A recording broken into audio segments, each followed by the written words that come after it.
আমি আবার নিয়ে এলাম তোমাদের পছন্দের অন্যতম রহস্যভেদী কিরিটি রায়কে, যাকে সৃষ্টি করেছিলেন ডক্টর নিহার রঞ্জন গুপ্ত, যিনি জন্মগ্রহণ করেছিলেন 1911 সালের 6 জুন এবং তার মহাপ্রয়াণ ঘটে 1986 সালের 20 ফেব্রুয়ারি।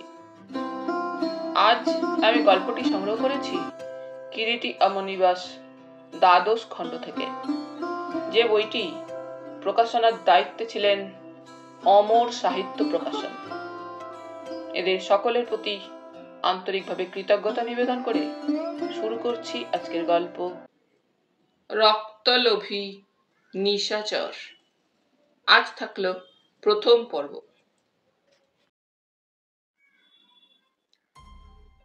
নিজ হাতে কালকুট নিজের শরীরে সংক্রামিত করে যে কালো ভ্রমর স্বেচ্ছা মৃত্যুকে বরণ করে নিয়েছিল, মিয়াং এর মৃত্যু গুহায় যার প্রাণহীন দেহ শাস্ত্র নেত্রে ইরাবতীর জলে ভাসিয়ে দিয়ে কিরিটি ও সুব্রত পরম নিশ্চিন্তে আবার কলকাতায় ফিরে এসেছিল, সেই সমাপ্ত কাহিনীরই যে আবার নতুন করে জেট টানতে হবে, কে ভেবেছিল? সত্যি কি বিচিত্র এই মানুষের চরিত্র। একটা অত্যাশ্চর্য প্রতিভা নিয়েই ডক্টর এস সান্যাল কালো ভ্রমর জন্মেছিল, কিন্তু যেন দুর্ভাগ্যের অভিশাপে রাহুগ্রস্ত হয়ে নিজের জীবনটাকে তো সে নিজে তছনছ করে দিলই, সেই সঙ্গে অত বড় একটা প্রতিভারও ঘটল অপমৃত্যু, এবং সেই অপমৃত্যু তিলে তিলে তাকে যেন গ্রাস করেছিল। অজগর যেমন তার ধৃত শিকারকে একটু একটু করে গ্রাস করে, তেমনি করি 2টি বৎসরের ব্যবধান। ইরাবতী কুলের সেই প্রভাতেরই যেন সন্ধ্যা। সুদূর বর্মা থেকে এবারে কাহিনী শুরু হলো কলকাতার পটভূমিকায়, মৃত্যু গুহা হতে টালিগঞ্জে স্যার দিগেন্দ্র নারায়ণের মার্বেল প্যালেসে। সুব্রতর জবানবন্দিতেই এবারের কাহিনী। শামুক যেমন খোলার মধ্যে আপনাকে মাঝে মাঝে গুটিয়ে নেয়, ঠিক তেমনি কিরিটিকেও মাঝে মাঝে দেখেছি বাইরের জগৎ থেকে যেন আপনাকে গুটিয়ে নিয়ে অদ্ভুত আত্মস্বতন্ত্র এক জগতের মধ্যে যেন সে নিজেকে নির্বাসিত করত। কয়েক মাস থেকে লক্ষ্য করেছিলাম কিরিটির এই অবস্থা। বাড়ি থেকে কোথাও বের হয় না, হয় নিজের ল্যাবরেটরি ঘরে, না হয় বসবার ঘরে। সমস্ত দিনটা তো কাটাই, এমনকি কোনো কোনো দিন গভীর রাত পর্যন্ত কাটিয়ে দেয়। ওই সময়টা ও বন্ধু বান্ধব কারোর সঙ্গেই বড় একটা দেখা করে না। আমিও 2 দিন এসে ফিরে গেছি, কিরিটির সঙ্গে দেখা হয়নি। 2 দিন এসে জেনেছি কিরিটি লাইব্রেরি ঘরেই আছে, কিন্তু আমি জানতাম মনের মধ্যে বাইরের জগৎ থেকে সে যখন নিজেকে এভাবে নির্বাসিত করে, তখন কাউকেই সে সহ্য করতে পারে না। সেই কারণেই আমিও তাকে বিরক্ত করিনি। 10 দশেক বাদে গেলাম, সেদিনও জানতে পারলাম কিরিটি সকাল থেকে তার ল্যাবরেটরি ঘরের মধ্যেই আছে। জঙ্গলির কাছে সংবাদ নিচ্ছি এমন সময় সহসা ল্যাবরেটরির দরজা খুলে কিরিটি বের হয়ে এলো এবং আমাকে ঘরের মধ্যে দেখতে পেয়ে বলল, এই যিশু, খবর কি? হঠাৎ অনেকদিন এদিকে আসিস না? আমি মৃদু হেসে বললাম, ঠিক উল্টোটি, আজকে নিয়ে 3 দিন, বরং তোরই পাত্তা নেই। পাত্তা নেই মানে? আমি তো 2 মাস ধরে বাড়ি থেকে কোথাও বের হই না। আবার বুঝি কোনো জটিল মামলা হাতে নিয়েছিস? মামলা নয়, মামলা কাহিনী, বলে জঙ্গলির দিকে তাকিয়ে বলল, এই চা নিয়ে আয়। জঙ্গলি আদেশ পালনের জন্য ঘর হতে বের হয়ে গেল। মামলা কাহিনী মানে? বিস্মিতভাবে ওর মুখের দিকে তাকালাম। একটা আত্মচরিত লিখছি। আত্মচরিত লিখছ? হ্যাঁ, তবে আত্মচরিত সাধারণত যেরকমটি হয় সেরকম নয়। আত্মচরিতের আত্মাটিকে বাদ দিয়ে কেবল জীবনের অভিজ্ঞতাগুলোকে সাজিয়ে যাচ্ছি পরপর। সত্যি? হ্যাঁ। কিছুদিন পর, হাতে কোনো কাজকর্ম নেই বলে কিরিটি তার বৈচিত্র্যপূর্ণ আত্মজীবনী লিখছিল। রাত্রে সে লিখত এবং যতটুকু লেখা হতো পরদিন প্রত্যুষে সেটা পাঠিয়ে দিত আমাকে পড়তে। আমি অত্যন্ত আগ্রহের সঙ্গেই সমস্ত দুপুরে পড়ে সেটা আবার সন্ধ্যায় পাঠিয়ে দিতাম। সত্যি ডায়েরিটা পড়তে বেশ ভালো লাগছিল। গতকাল সকালে কি একটা জরুরি কাজে কিরিটি রানাঘাট গেছে। ডায়েরিটা তাই আমার কাছেই রয়ে গেছে, নতুন করে আর কিছু লেখা হয়নি। বিকেলের দিকে সে আমাকে রিং করে জানিয়েছে রাত্রে আমাদের দুজনের কোথাও নাকি নিমন্ত্রণ আছে, সে এখানেই আসবে। তারপর সন্ধ্যার পর দুজনে একসঙ্গে বেরোবো। আমি যেন প্রস্তুত হয়ে থাকি। ঘড়িতে ঢং ঢং করে 6টা বেজে গেল। শীতের রাত্রি, তারপর আবার সন্ধ্যা থেকেই টিপ টিপ করে বৃষ্টি পড়তে শুরু হয়েছে। শীতের হিমেল হাওয়া মাঝে মাঝে উত্তর দিকে জানালার পর্দার ফাঁক দিয়ে ঘরের মধ্যে এসে ঢুকছে বেপরোয়া।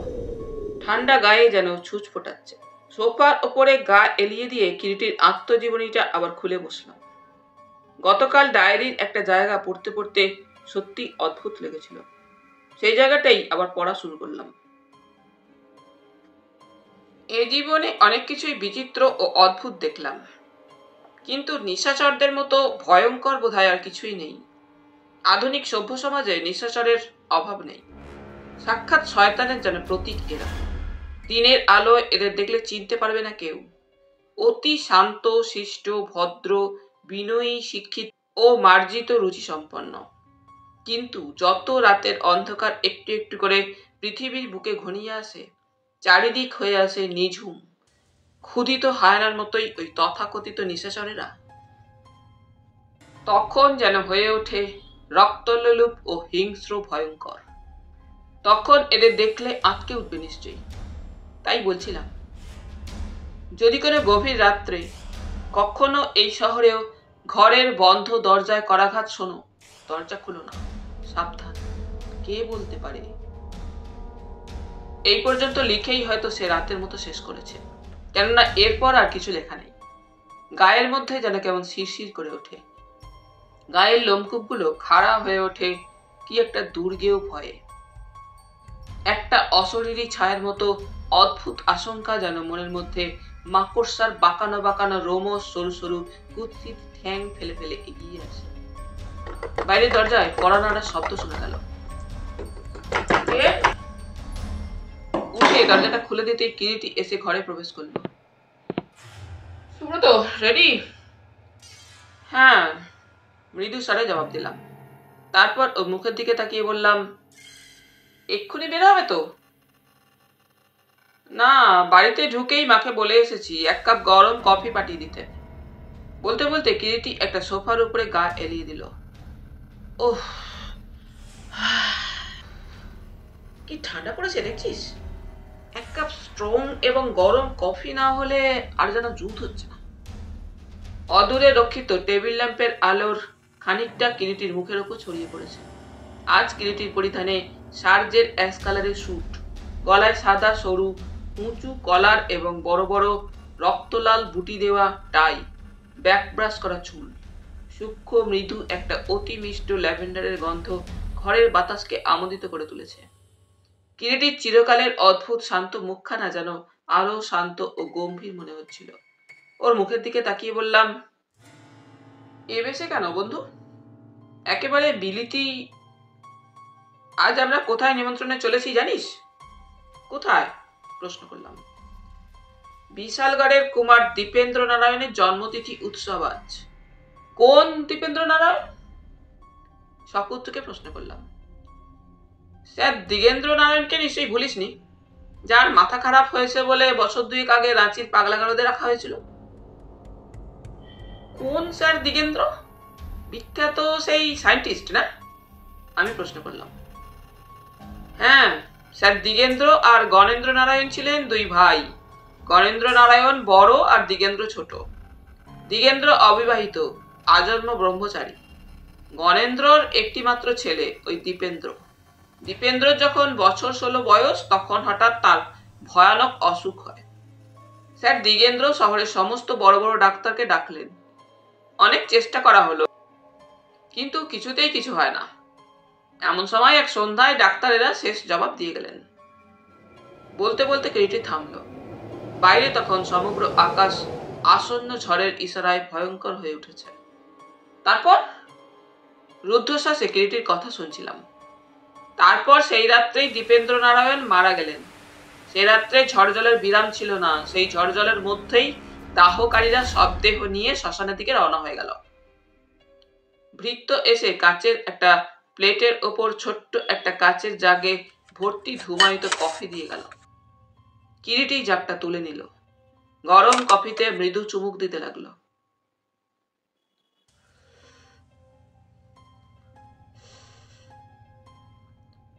সারাটা শহর সে রাত্রেই ঝড় জলে তোলপাড় হয়ে যাচ্ছে। জনহীন রাস্তা, তবু মাঝে মাঝে অল্প দূরে গ্যাস পোস্টগুলো একচক্ষু ভূতের মতোই যেন এক পায়ে ঠায় দাঁড়িয়ে ফিরছে। দাহকারীরা শবদেহ নিয়ে এগিয়ে চলল নিঃশব্দে, দুর্যোগ মাথায় করেই। কেওড়াতলার কাছাকাছি আসতে সহসা একটা প্রকাণ্ড কালো রঙের সিডন বডি গাড়ি ওদের পথ রোধ করে দাঁড়ালো। গাড়ির ভেতর থেকে বেরিয়ে এলো আপাদমস্তক ওয়াটারপ্রুফে ঢাকা একটা লোক। হাতে তার উদ্যত একটা রিভলভার। রিভলভারের ইস্পাতের চুনটা চকচক করে ওঠে। লোকটা কঠিন আদেশি সুরে বলল, শবদেহ এখানে রেখেই তোমরা চলে যাও। লোকগুলো প্রাণের ভয়ে শবদেহ রাস্তার উপর ফেলে দিয়ে ঊর্ধ্বশ্বাসে ছুটে পালিয়ে প্রাণ বাঁচালো। বাড়িতে যখন ওরা কোনো মতে ফিরে এলো, রাত্রি তখন অনেক। বাইরের ঘরে একাকী স্যার দিগেন্দ্র ভূতের মতো পাইচারি করছিলেন। সব কথা ওরা স্যার দিগেন্দ্রকে একটু একটু করে খুলে বললে।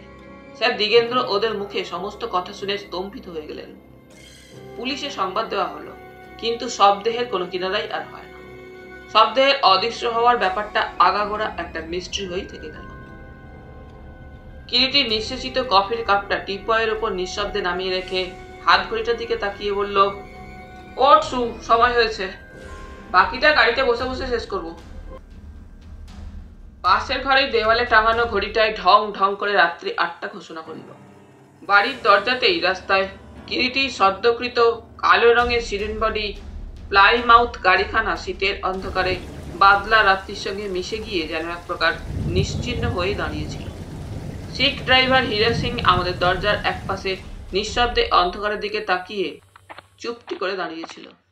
আমরা দুজনে গিয়ে গাড়িতে উঠে বসলাম। হীরা সিংও আমাদের পিছু পিছু এসে গাড়িতে উঠল। গাড়িতে উঠতে গিয়ে দেখলাম দুজন ভদ্রলোক আগে থেকেই গাড়িতে চুপ করে বসেছিলেন। আমি কোনো প্রশ্ন করবার আগে কিরিটি বললে, এরা দুজন আমাদের সঙ্গেই যাবেন। বুঝলাম কোনো বিশেষ উদ্দেশ্যেই ওরা আমাদের সঙ্গে চলেছেন। গাড়ি স্টার্ট। কিরিটি হীরা সিংকে সম্বোধন করে বললে, বেহালা, কুমার দীপেন্দ্র নারায়ণের মার্বেল হাউস। নিঃশব্দ গতিতে গাড়ি ছুটল। শীতের অন্ধকার রাত্রি কালো মেঘের ওড়না টেনে দিয়ে নিঃশব্দে টিপ টিপ করে অশ্রু বর্ষণ করছে। এর মধ্যেই শহরের দোকানপাট একটি দুটি করে বন্ধ হতে শুরু করেছে। কিরিটি নিঃশব্দে গাড়ির সিটে গা এলিয়ে দিয়ে একটা চুরুট টানছিল। কিরিটির ওষ্ঠোদ্ধৃত চুরুটের জ্বলন্ত অগ্রভাগটা যেন একটা আগুনের চোখের মতো অন্ধকারে এক দৃষ্টিতে তাকিয়ে আছে। সহসা এক সময় সেই কঠিন স্তব্ধতা ভঙ্গ করে কিরিটি প্রথম কথা বললে। তারপর দীর্ঘ 12 বছর পরে সেই দীর্ঘ 12 বছর আগেকার শ্মশান রাত্রির স্মৃতি যেন আবার স্পষ্ট হয়ে উঠল। সহসা এক সন্ধ্যায় সেই মৃত দীপেন্দ্র নারায়ণ অকস্মাৎ সজীব হয়ে ফিরে এলেন। এসে বললেন, একদল নাগা সন্ন্যাসী সেই রাত্রিতে শ্মশান থেকে মৃত বলে পরিত্যক্ত তার দেহ কুড়িয়ে এনে কি সব মন্ত্রতন্ত্র ও বন্য ঔষধ খাইয়ে বাঁচিয়ে তোলে। বছর 5 বাদে তাদের কবল থেকে কোনো ক্রমে তিনি পালিয়ে এসেছেন। কিন্তু দুর্ভাগ্য, হঠাৎ প্রতিমধ্যেই একদল দস্যুর পাল্লায় গিয়ে পড়লেন। 8 বছর তাদের কাছে বন্দী থাকার পর এক রাত্রে অদ্ভুত উপায়ে পালিয়ে আসতে সক্ষম হয়েছেন। বিচিত্র রহস্যময় সে কাহিনী। কিছুক্ষণ থেমে আবার কিরিটি শুরু করে, স্যার দিগেন্দ্র অবশ্যই প্রথমে ভাইপোকে বিশ্বাস করতে পারেননি, কিন্তু ভাইপো অনেক কিছু প্রমাণের দ্বারা কাকার সমস্ত সন্দেহে নিরবাসন করে দিলেন। আত্মীয় স্বজনদের মধ্যেও অনেকেই তাকে নিঃসন্দেহে গণেন্দ্র নারায়ণের একমাত্র সন্তান দীপেন্দ্র বলে মেনে নিলেন এবং অতঃপর স্যার দিগেন্দ্র ভাইপো দীপেন্দ্রকে প্রাসাদে স্থান দিলেন।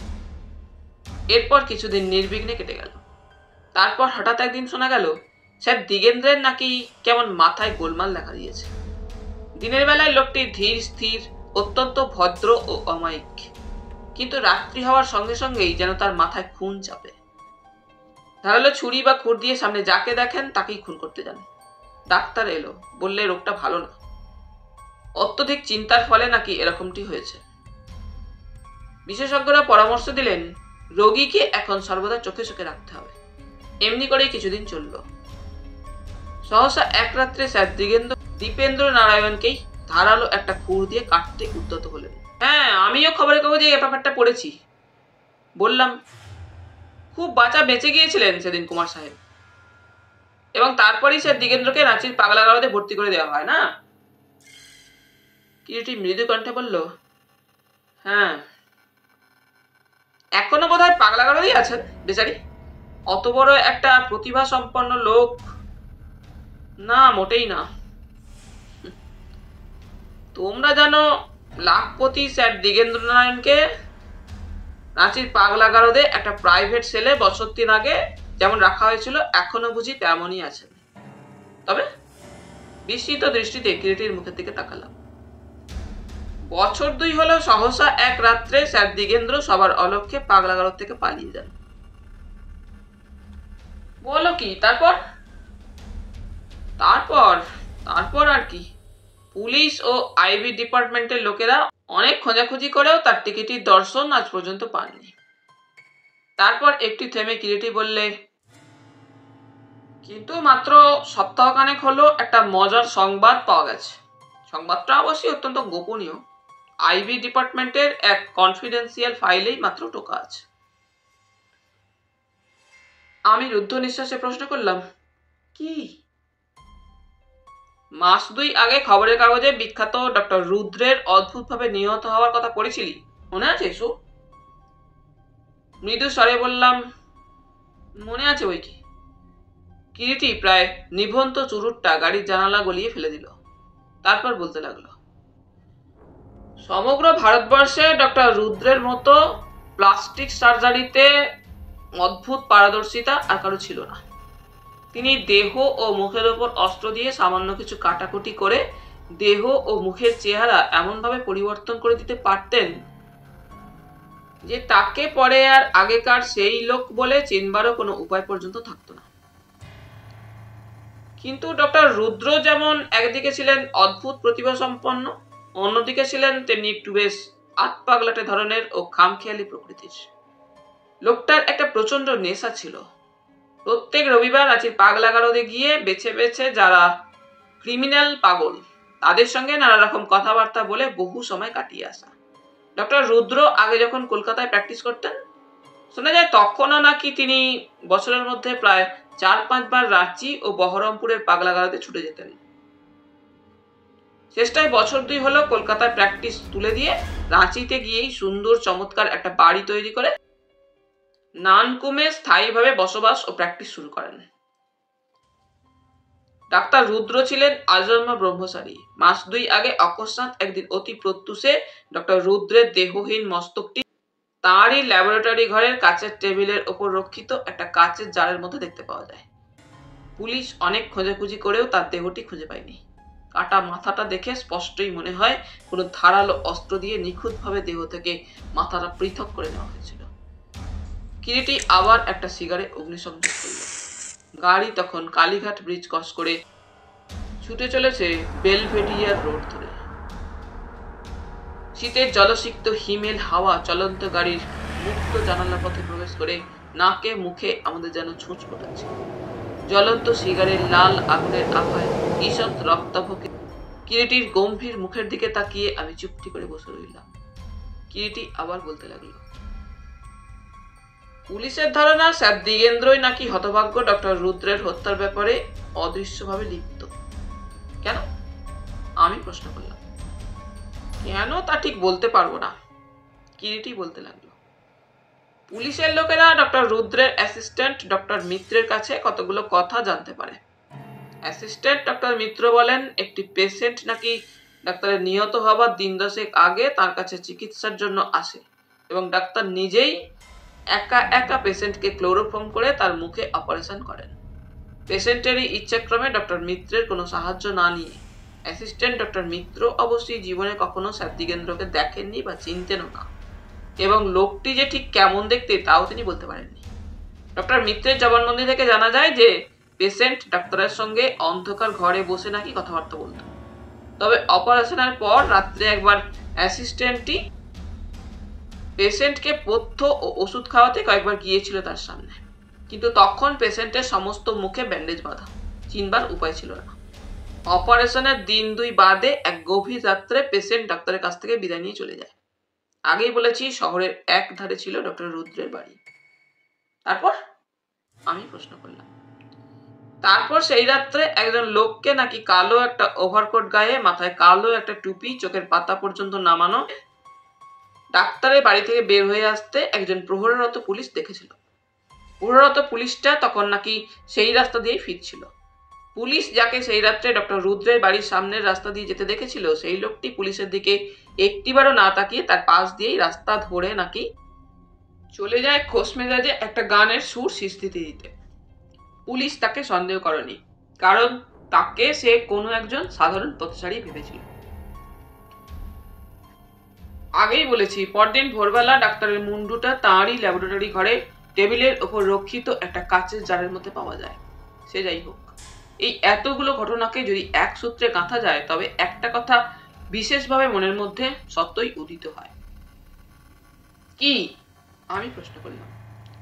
স্যার দিগেন্দ্র বোধহয় এখনো জীবিত, এবং তার সেই বিকৃত মস্তিষ্কের কল্পনা। কিরিটি হঠাৎ চুপ করে গেল। কিরিটি কি বলতে বলতে থেমে গেল জানি না, তবে আমার মনে হলো স্যার দিগেন্দ্র এখনো যেন রাতের অন্ধকারে বিকৃত একটা রক্ত নেশায় কুমার দীপেন্দ্রর পিছু পিছু ছায়ার মতোই ঘুরে বেড়াচ্ছেন। মনটার মধ্যে যেন সহসা কি একটা অজানিত আতঙ্কে ছ্যাঁক করে উঠল। একটা অদৃশ্য ভয় যেন অন্ধকারে অক্টোপাসের মতোই ক্লেদাক্ত পিচ্ছিল অষ্ট বাহু দিয়ে আমার চারপাশে ঘন হয়ে উঠেছে। গাড়ির মধ্যেকার মৃদু নীলাভ আলোয় কিরিটির মুখের দিকে দৃষ্টিপাত করলাম।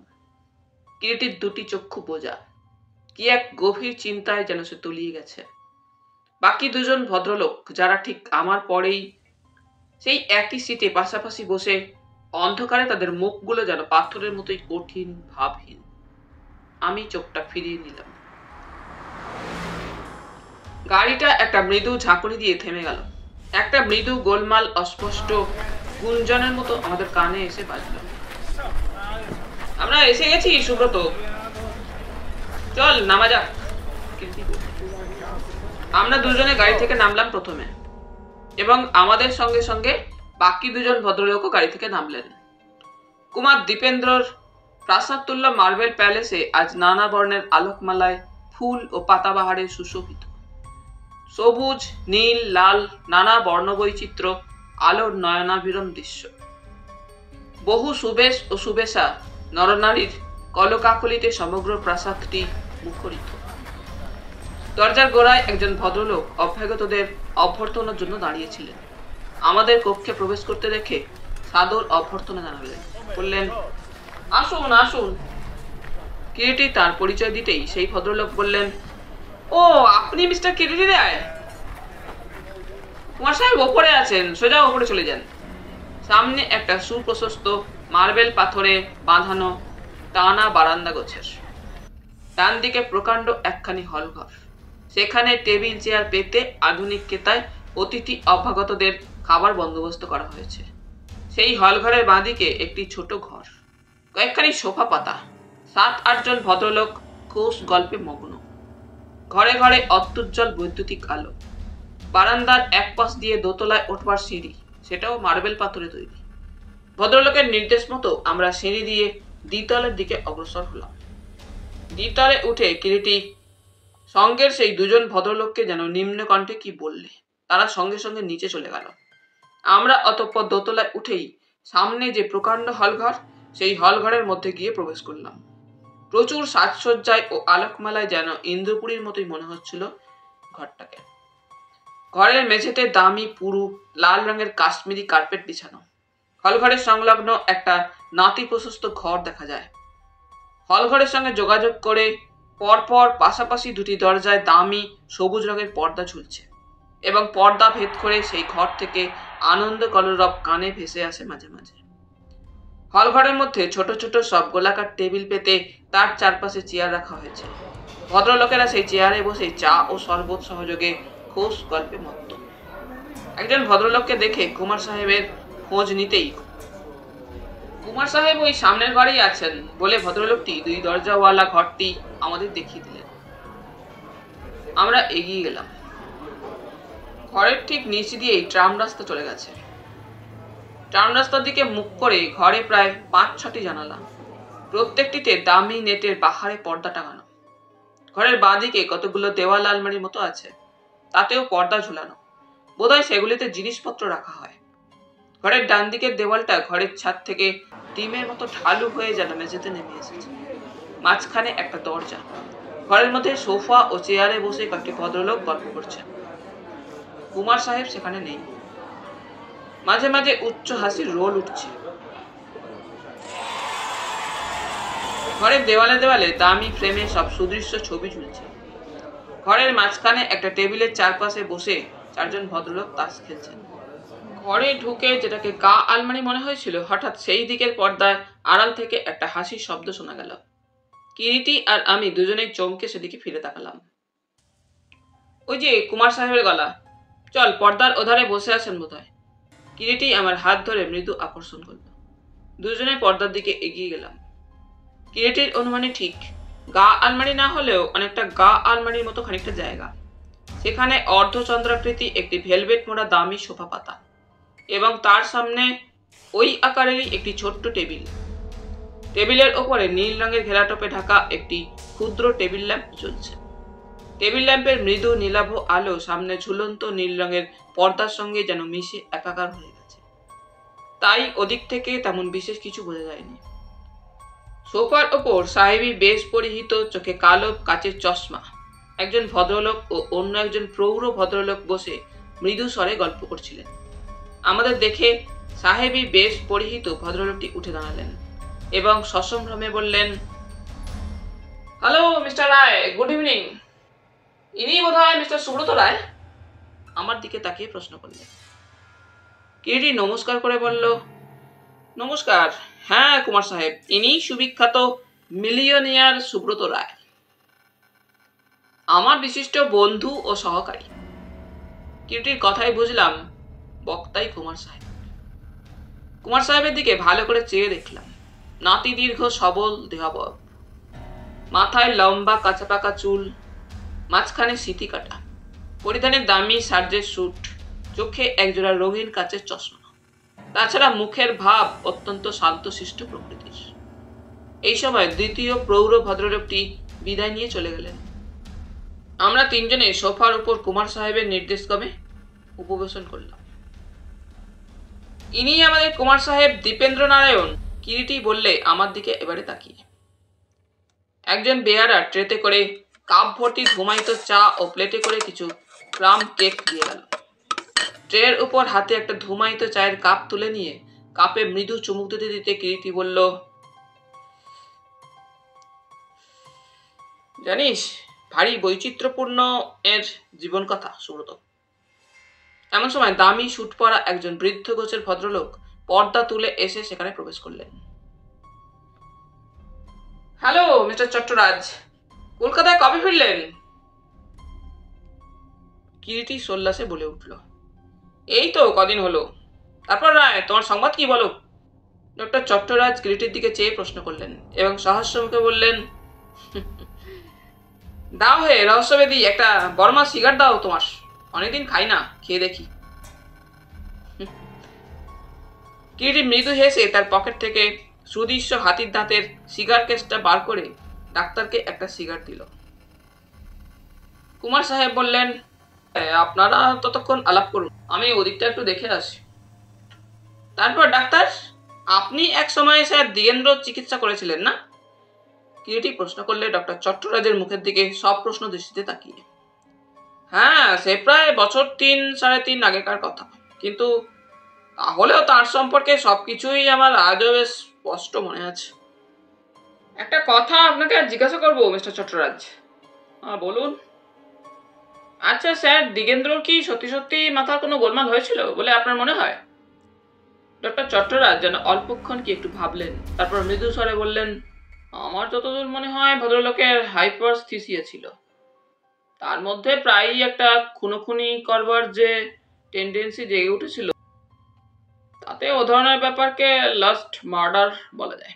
অর্থাৎ যাকে সহজ ভাষায় খুন করবার একটা ইচ্ছা বলা চলে, এবং স্যার দিগেন্দ্রর মতো ঠিক ওই ধরনের কেস আমার ডাক্তারি জীবনে চোখে বড় একটা পড়েনি। ডাক্তারি শাস্ত্র নানা প্রকারের নজির থেকে বলা যায় এ ধরনের মনের বিকৃতি যাদের হয় তারা প্রিয়জনের বড় একটা ক্ষতি করে না। অথচ আশ্চর্য, স্যার দিগেন্দ্র তার অতি প্রিয় ভাইপোকেই শেষটায় খুন করতে গিয়েছিলেন। ভাগ্যে বেচারা চিৎকার করে লোকজন জড়ো করে। তাছাড়া কুমার সাহেবের গায়েও অসীম ক্ষমতা ছিল। ভদ্রলোককে অমন হাবাগোবা বোকাটো ধরনের দেখতে হলে হবে কি? গায়ে শুনেছি নাকি অসুরের মতোই ক্ষমতা রাখেন। ডাক্তার আবার বলতে লাগলেন, আমি তখন স্বাস্থ্য উদ্ধারের জন্য পুরী বেড়াতে গেছি। সেই সময় হঠাৎ একদিন সকালে কুমার সাহেবের বাড়ি থেকে কল পেয়ে স্যার দিগেন্দ্রকে দেখতে যাই। সেও আজ বছর কয়েক আগেকার কথা। সকালবেলা রোগী দেখতে গেলাম। পুরীতে সমুদ্রের ধারেই ওদের সুন্দর একখানা বাংলো প্যাটার্নের বাড়ি আছে। স্যার দিগেন্দ্র তখন বারান্দায় একটা ডেক চেয়ারে বসে শেক্সপিয়ার পড়ছিলেন। কুমার সাহেবও তার কাকার পাশেই বসেছিলেন। আলাপ পরিচয় হবার পর স্যার দিগেন্দ্র আমার দিকে চেয়ে আস্তে আস্তে বললেন, দীপু আমার জন্য বড্ড ব্যস্ত হয়ে পড়েছে ডক্টর চট্টরাজ। আমি হাসতে হাসতে বললাম, কেন? স্যার দিগেন্দ্র জবাবে বললেন, ওর ধারণা আমার কিছুদিন থেকে রাত্রে ভালো ঘুম হচ্ছে না বলে শীঘ্রই নাকি অসুস্থ হয়ে পড়ব। বলতে বলতে অতঃপর কুমার সাহেবের বিশেষ অনুরোধেই স্যার দিগেন্দ্রকে আমি পরীক্ষা করি। এবং আশ্চর্য, আমি স্যার দিগেন্দ্রকে খুব ভালোভাবেই পরীক্ষা তো করলামই, এবং অনেকক্ষণ ধরে সে রাত্রে তার সঙ্গে কথাবার্তাও বললাম। দেখলাম মাথার কোনো গোলমাল নেই, চিন্তা শক্তিও স্বাভাবিক, শান্ত ও ধীর। মস্তিষ্কের কোনো রোগের লক্ষণই পাওয়া গেল না। তবে পূর্বপুরুষদের ইতিহাস জানতে গিয়ে একটা জিনিস পাওয়া গেল। কি? কিরিটি আগ্রহে প্রশ্ন করল। ডাক্তার বলতে লাগলেন, ওদের ফ্যামিলিতে নাকি কবে কোন এক পুরুষের এপিলেপসি, মানে একটা ফিটের মতো ব্যায়াম ছিল। যা হোক, স্যার দিগেন্দ্রকে পরীক্ষা করে দেখলাম দেহ তার বেশ সুস্থ ও সবল এবং রোগের কোনো লক্ষণ মাত্র নেই। তবে চোখের দৃষ্টিশক্তি একটু কম ছিল। সম্ভবত অতিরিক্ত পড়াশোনার জন্যই সেটা হয়ে থাকবে। লোকটি উঁচু, লম্বা, বলিষ্ঠ গঠন। চোখের তারা দুটো অন্তর্ভেদী ও স্ত্রীর প্রতিজ্ঞ। ভদ্রলোক বহু ভাষায় সুপণ্ডিত। কথায় কথায় একসময় স্যার দিগেন্দ্র বললেন, বিকালের দিকে সমুদ্রের ধারে একটিবার আসবেন ডাক্তার, আপনাকে আরো গোটা কত কথা বলবো। সবাই বললাম, বেশ তো। এবং কথা মতো বিকেলের দিকে সমুদ্রের ধারে স্যার দিগেন্দ্রের সঙ্গে দেখা হলো। খানিকটা ঘুরে বেড়াবার পরই সন্ধ্যা হয়ে এলো। সমুদ্রের ধারে একটু অপেক্ষাকৃত নির্জন স্থান দেখে নিয়ে বালুবেলার উপরেই দুজনে পাশাপাশি বসলাম। নানা ধরনের গল্প করতে করতে সহসা এক সময় স্যার দিগেন্দ্র আমার মুখের দিকে তাকিয়ে মৃদু স্বরে বললেন, দেখুন ডাক্তার, দীপু যাই বলুক না কেন, আমার নিজের ব্যাপারটা আমি নিজেই আপনাকে বুঝিয়ে বলছি, শুনুন। শান্ত গম্ভীর কণ্ঠে স্যার দিগেন্দ্র বলতে লাগলেন, সত্যি বলতে কি আমার মনে সত্যি সত্যি কোনো অ্যাবনর্মাল আইডিয়া বা কোনো কুৎসিত ভয়ঙ্কর গোপন ইচ্ছা লুকিয়ে আছে কিনা আমি নিজেই তা জানি না, বা আজ পর্যন্ত কোনাক্ষরেও কোনোদিন টের পাইনি। আর এও আমি মনে করি না, যদি বা এমন কুৎসিত ভয়ঙ্কর কোনো গোপন ইচ্ছা আমার মনের কোথাও থাকেই, সেটা আমার পুরুষানুক্রমে পাওয়া। আমার নিজের যতদূর মনে হয়, ছেলেবেলা হতেই অদ্ভুত অদ্ভুত সব বই পড়ে পড়ে ওরকম একটা কুৎসিত ভয়ঙ্কর ইচ্ছা আমার মনে মাঝে মাঝে আবার চিন্তা শক্তির অজ্ঞাতে আমাকে আচ্ছন্ন করে ফেলে। মানুষকে যেমন ভূতে পায়, এও অনেকটা তেমনি। এটা আমার অবচেতন মনের একটা ক্ষণিক পাগলামিও বলতে পারেন, কিংবা দুর্বলতাও বলতে পারেন। একটু থেমে আবার স্যার দিগেন্দ্র বলতে শুরু করলেন, ডাক্তার, শিশু বয়স থেকেই আমি চিরদিন অনুভব করেছি আমার মনের চিন্তা শক্তি যেন একটু বেশি প্রখর। সেটাকে অবশ্যই সাধারণ অকালপক্যতাও বলতে পারেন। যে বয়সে যা ভাবা উচিত নয়, চিরদিন আমি সেই সব ভেবেছি। অদ্ভুত ছিল আমার মনের ভাবনাগুলি। অন্য সকলের কাছে যেটা মনে হবে অসংবদ্ধ, অসম্ভব, এলোমেলো, অর্থহীন, আমার কাছে সেগুলো ছিল একান্ত স্পষ্ট ও সত্য। যা হোক, কেন জানি না ছোটবেলা হতেই মধ্যযুগের শক্তিমান ইংরেজ লেখকদের লেখা সব বই পড়তে আমার বড় ভালো লাগতো। বিশেষ করে যেসব লেখকদের লেখা একটু বেশি রকম কল্পনাময়, সেইগুলি আমি বেশি পড়তাম। যেমন ধরুন বডিলেয়ার, ডিকুইনসি, পোয়ে ইত্যাদি। এদের বইগুলো পড়তে পড়তে আমার কি মনে হতো জানেন? যেন একটা অদৃশ্য দুর্নিবার অদ্ভুত ইচ্ছা আমার সমস্ত চিন্তা ও মনের ভিতরকার ভালো মন্দের বোধ শক্তিকে ঘুম পাড়িয়ে ফেলছে ধীরে ধীরে। যেমন করে সাপুরের হস্তচালনায় সাফ হয়ে পড়ে মন্ত্রমুগ্ধ। বিশেষ করে রাত্রে ঘন অন্ধকারে যেন একটা অদম্য রক্ত দেখবার লালসা ভূতের মতোই আমাকে তাড়া করে ফিরছে। সেই অদ্ভুত তাড়নায় কতদিন আমি পাগলের মতোই হয়ে উঠেছি। রক্ত, রক্ত চাই, টাটকা তাজা লাল টকটকে রক্ত, তা সে মানুষেরই হোক বা পশু পক্ষীরই হোক, রক্ত চাই। মনে হয়েছে রক্তের জন্য আমার সমগ্র দেহ ও মন যেন মরুভূমির মতোই তৃষ্ণা কাতর হয়ে উঠেছে। আমি যেন কতকালের তৃষ্ণার্ত বুভুক্ষিত উপবাসী। ডক্টর চট্টরাজ বলতে লাগলেন, আমরা সেই অন্ধকারে সাগর কিনারে বালুবেলার উপর বসে কেউ কোথাও নেই, শুধু মাথার ওপরে কালো আকাশপটে অগণিত তারা মিটমিট করে জ্বলছে আর নিভছে। অদূরে উচ্ছ্বসিত সাগর তরঙ্গ সেই ম্লান নক্ষত্রগুলিকে যেন কোনো এক ক্ষুধার্ত হিংস্র ভয়ঙ্কর পশুর ধারালো দাঁতের মতো মনে হয়। একটা অশরীরী ভয়ে যেন সহসা বুকের মধ্যে শিরশির করে ওঠে। দুই হাতে হাঁটুটা জড়িয়ে স্যার দিগেন্দ্র বসে। অস্পষ্ট আলো আধারিতে তাকে যেন কেমন অশরীরী ভয়াবহ বলে মনে হচ্ছিল। সহসা এক সময় ওর মুখের দিকে তাকিয়ে স্যার দিগেন্দ্র কেমন যেন এক প্রকার কুৎসিত বিভৎস হাসি হাসলেন। অন্ধকারেও তার চোখের তারা দুটো ছকছক করে জ্বলছিল। ভদ্রলোকের গায়ের রং ছিল অস্বাভাবিক রকম ফর্সা, মুখে ফ্রেঞ্চ কাট দাড়ি। স্যার দিগেন্দ্র আবার বলতে লাগলেন, ডাক্তার, আপনার কাছে আমি গোপন করব না, খুন আমি অনেকগুলো করেছি এবং প্রায়ই করি। রাত্রের নিঃশব্দ অন্ধকারের সঙ্গে সঙ্গে আমার শিক্ষা, সংযম, সভ্যতা, কৃষ্টি সবকিছু নিঃশেষে লোপ পায়। আমি যেন পাগল হয়ে এই রক্ত তৃষ্ণায় ক্ষুধিত হায়নার মতো ছুটে বেড়াই। ডাক্তার, ডাক্তার, তুমি পালাও, পালাও আমার কাছ থেকে, শীঘ্র পালাও, গেট অ্যাওয়ে ফ্রম মি। এবং প্রায় সঙ্গে সঙ্গেই সহসা পাগলের মতো বুক পকেট থেকে একটা ধারালো কালো হাড়ের বাঁটওয়ালা খুর স্যার দিগেন্দ্র টেনে বের করলেন। অস্পষ্ট আলোয় খুরের ইস্পাতের ধারালো খোলাটা যেন মৃত্যু ক্ষুধায় লকলক করে উঠল। আমি বিদ্যুৎ গতিতে এক লাফে উঠে দাঁড়িয়েই ছুটলাম। সঙ্গে সঙ্গে একটা দুর্দমনীয় অট্টহাসির বেগ সমুদ্রের একটানা গর্জনকে ছাপিয়ে হা হা করে সাগর কুল সচকিত করে তুলল। যেন শরীরের সমস্ত রক্ত জমাট বেঁধে বরফ হয়ে যাবে। সারা রাত ঘুমিয়ে দুঃস্বপ্ন দেখলাম। ওই দিনই গভীর রাত্রে আমার ঘরের দরজায় কার মৃদু করাঘাতে আমার ঘুম ভেঙে গেল। কে যেন অতি মৃদু মিষ্টি কোমল স্বরে দরজার ওপাশ থেকে আমায় ডাকছে, দরজা খোলো, দরজা খোলো। আমি ভয়ে কাঠ হয়ে মরার মতো বিছানায় চোখ বুজে পড়ে রইলাম। ঘামে সর্বাঙ্গ আমার ভিজে যেতে লাগলো। পরের দিন ভোরেই পুরী থেকে রওনা হয়ে এখানে ফিরে আসি।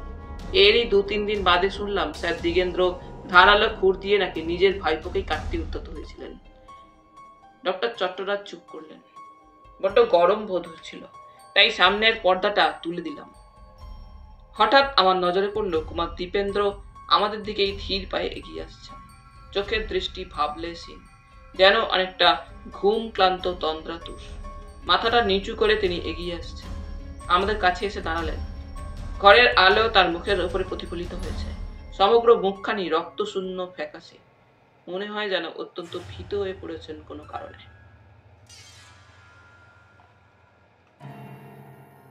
বরাবর আমাদের সামনে এসে কুমার সাহেব একটা চেয়ার টেনে নিয়ে বসলেন অত্যন্ত ক্লান্ত ভাবে।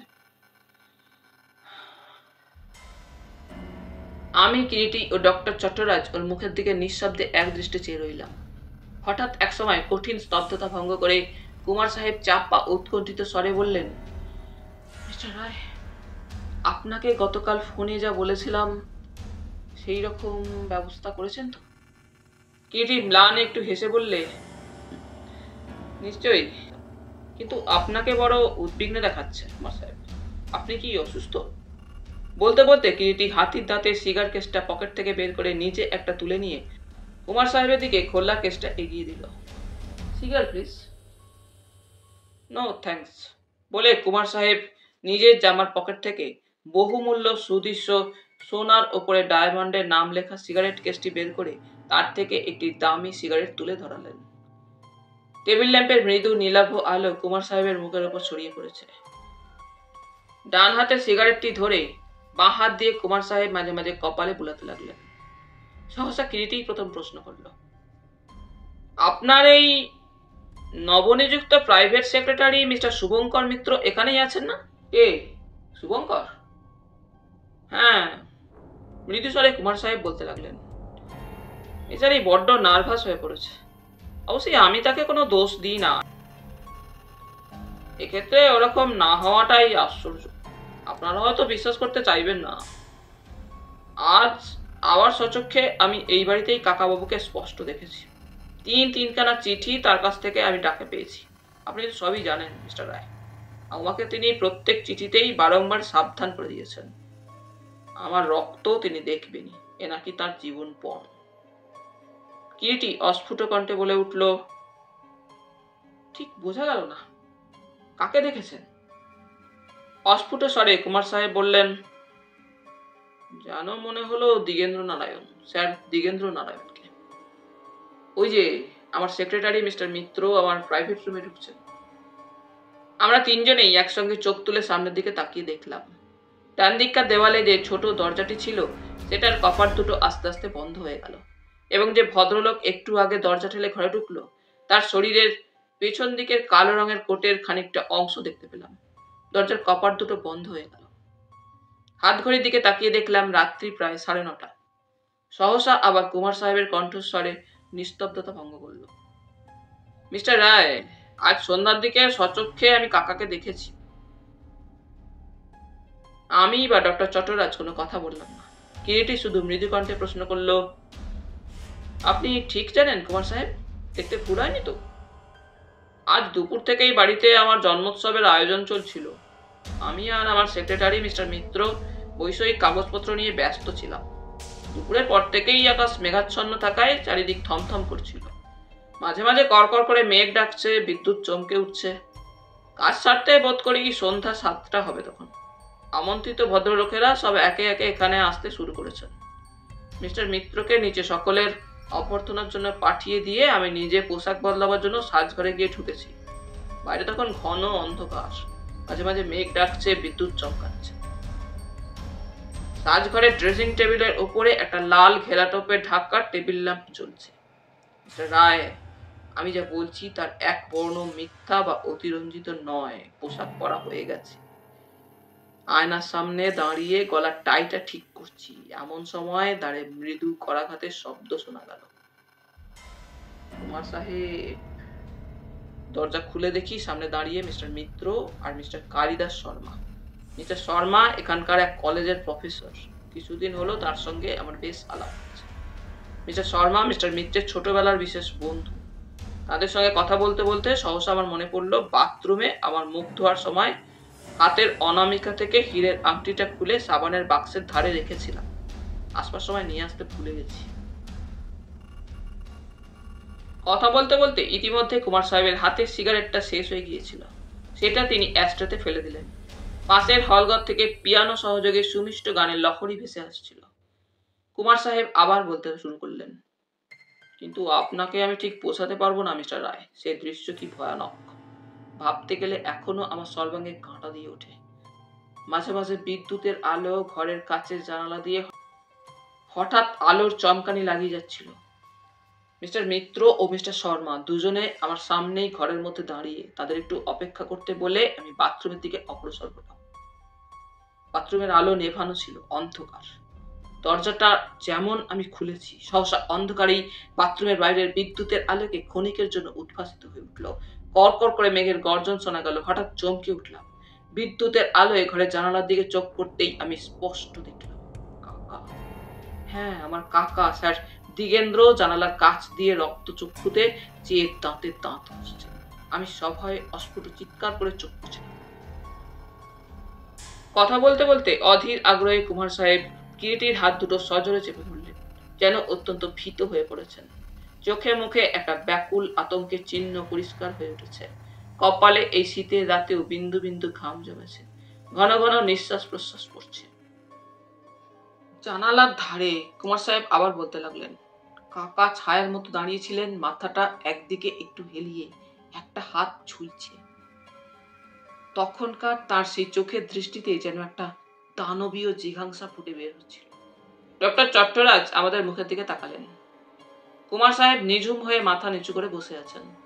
সহসা যেন এক সময় কুমার সাহেব কেঁপে উঠলেন। কিরিটি ধীর স্বরে প্রশ্ন করলে, তারপর? আমার অস্ফুট চিৎকার বোধহয় পাশের ঘরে মিস্টার মিত্র ও মিস্টার শর্মার কানে গিয়েছিল। তারা এক প্রকার ছুটেই বাথরুমে এসে প্রবেশ করলেন এবং প্রশ্ন করলেন, ব্যাপার কি কুমার বাহাদুর? তাড়াতাড়ি তারা সুইচ টিপে বাথরুমের আলোটা জ্বেলে দিলেন। আশ্চর্য, ঘরে কেউ নেই, একদম খালি। অথচ বাথরুমের অন্য কোনো দরজা ছিল কি? কিরিটি প্রশ্ন করল। না, আমি যে দরজা দিয়ে প্রবেশ করেছিলাম সেটা সারা বাথরুমে আর দ্বিতীয় দরজা নেই। যে জানালায় কাকাকে দেখেছিলাম তারও সার্সি দুটো ঘরের ভেতর থেকে আটকানো ছিল। ডক্টর চট্টরাজ বললেন, আপনার অবচেতন মনে আপনার কাকা সম্পর্কে যে অতীত দিনের আতঙ্ক সেটাই আপনার মনকে আচ্ছন্ন করেছিল কুমার সাহেব, এবং সেই চিন্তা থেকেই আপনার এই বিভীষিকার সৃষ্টি। এটা আপনার স্বগত কৃত্রিম নিদ্রাচ্ছন্নতা, বা ইংরেজিতে যাকে বলে সেলফ হিপনোসিস। আপনার স্নানঘরের মধ্যস্থিত আলো ও আয়নার সংমিশ্রিত প্রভাবেই ওটা সৃষ্টি হয়েছিল।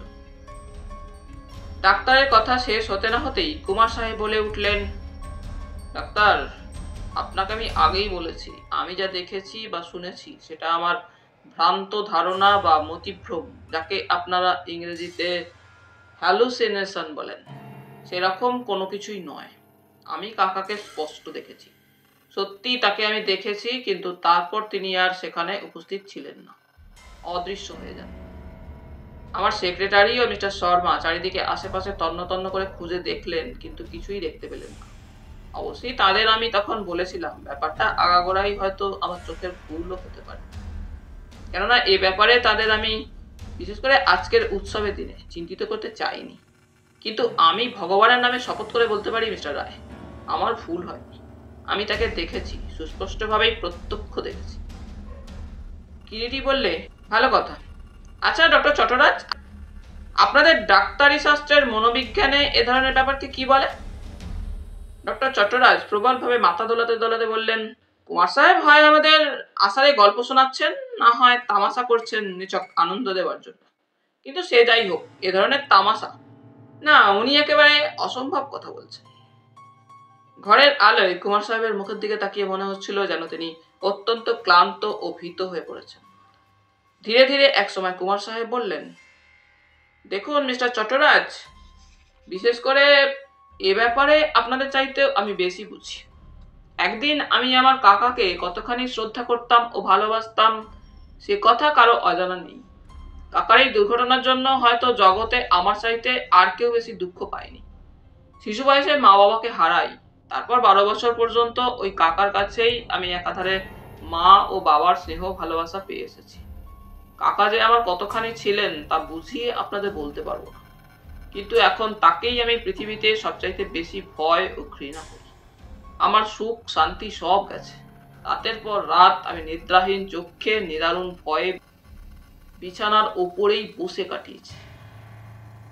এমন সময় সুশ্রী দোহারা পাতলা চেহারার ডিপ ব্লু রঙের স্যুট পরা একজন ভদ্রলোক আমাদের সামনে এসে দাঁড়ালেন। মুহূর্তে যেন কুমার সাহেব আপনাকে সামনে নিলেন এবং ভদ্রলোকটির দিকে তাকিয়ে সহাস্য মুখে বললেন, আসুন মিস্টার শর্মা, এদের সঙ্গে বোধহয় আপনার পরিচয় নেই। ইনি মিস্টার কালিদাস শর্মা, সিটি কলেজের প্রফেসর। আর ইনি মিস্টার কিরিটি রায়, বিখ্যাত রহস্যভেদী। ইনি মিলিয়নিয়ার মিস্টার সুব্রত রায়, ওর বিশেষ বন্ধু। আর ইনি ডক্টর চট্টরাজ, বিখ্যাত নিউরোলজিস্ট। আমরা প্রত্যেককে নমস্কার ও প্রতি নমস্কার করলাম।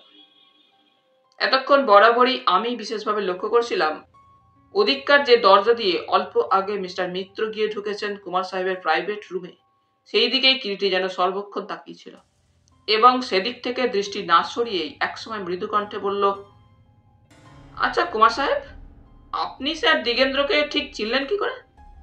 1 বছরে কি তার দেহের কোনো পরিবর্তনই হয়নি? কি জানি তা বলতে পারি না ঠিক, কুমার সাহেব বললেন। ক্ষণিক আলোয় তাকে দেখেছি, তবে থামুন কুমার সাহেব, মিস্টার শর্মা বাধা দিলেন। ওইসব আজগুবি ব্যাপার নিয়ে এখনো আপনি মাথা ঘামাচ্ছেন। আশ্চর্য, আপনার মতো একজন শিক্ষিত আধুনিকের পক্ষে।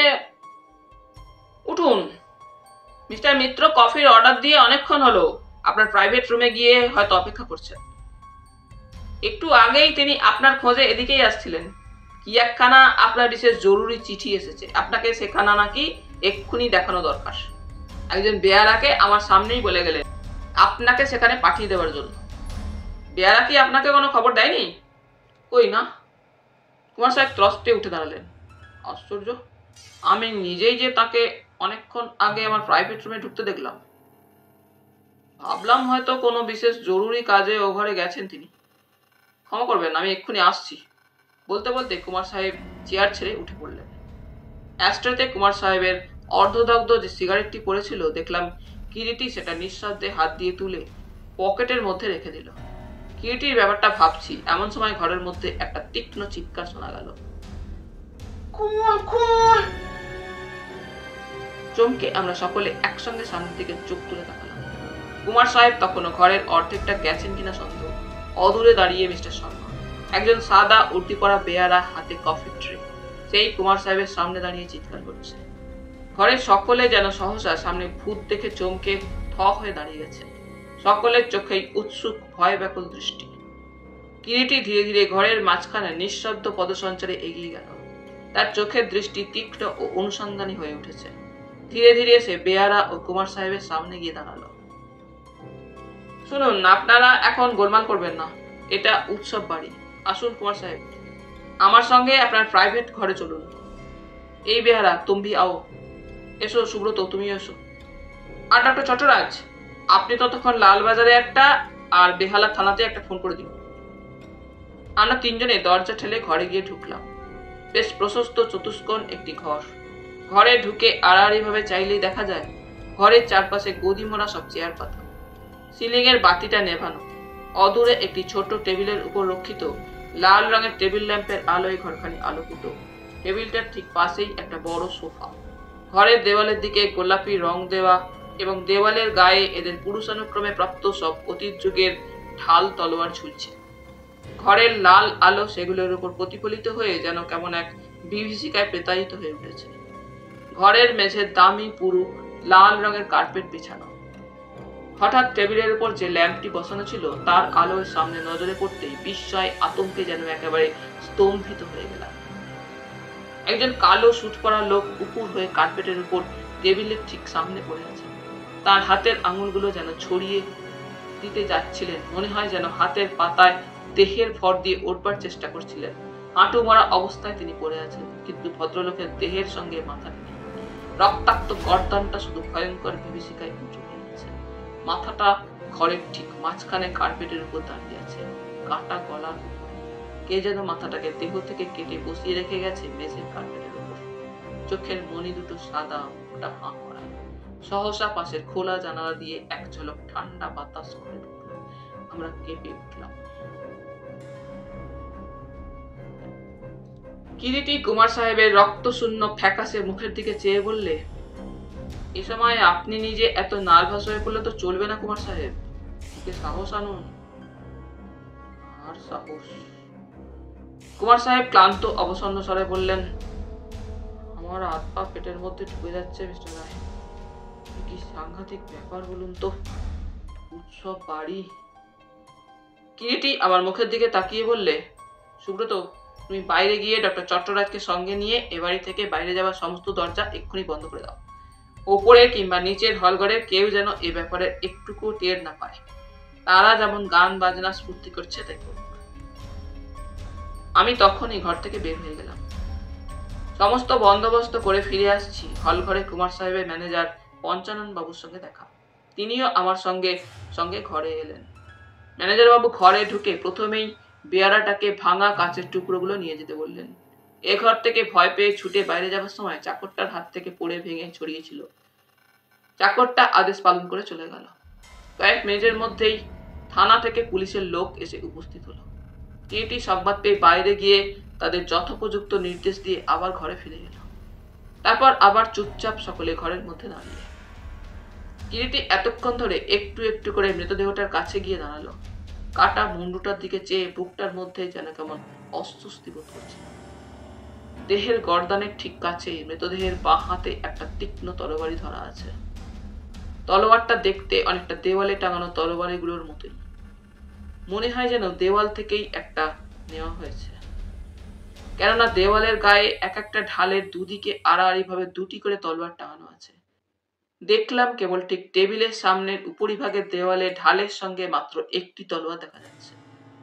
মৃতদেহের হাতে ধরা তরবারিটা রক্তমাখা।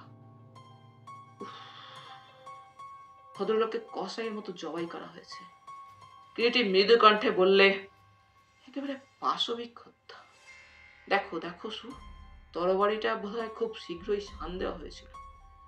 বলতে বলতে কিরিটি ঘরের একটি মাত্র জানালার দিকে এগিয়ে জানালার দিকে অনেকক্ষণ ধরে পরীক্ষা করে বাইরের দিকে ঝুঁকে দেখে শুনে বললে, প্রায় 40 ফিট নিচে ট্রাম রাস্তা দেখা যাচ্ছে। এখান থেকে কারো লাফিয়ে নিচে যাওয়া বা প্রবেশ করা সম্পূর্ণ অসম্ভব।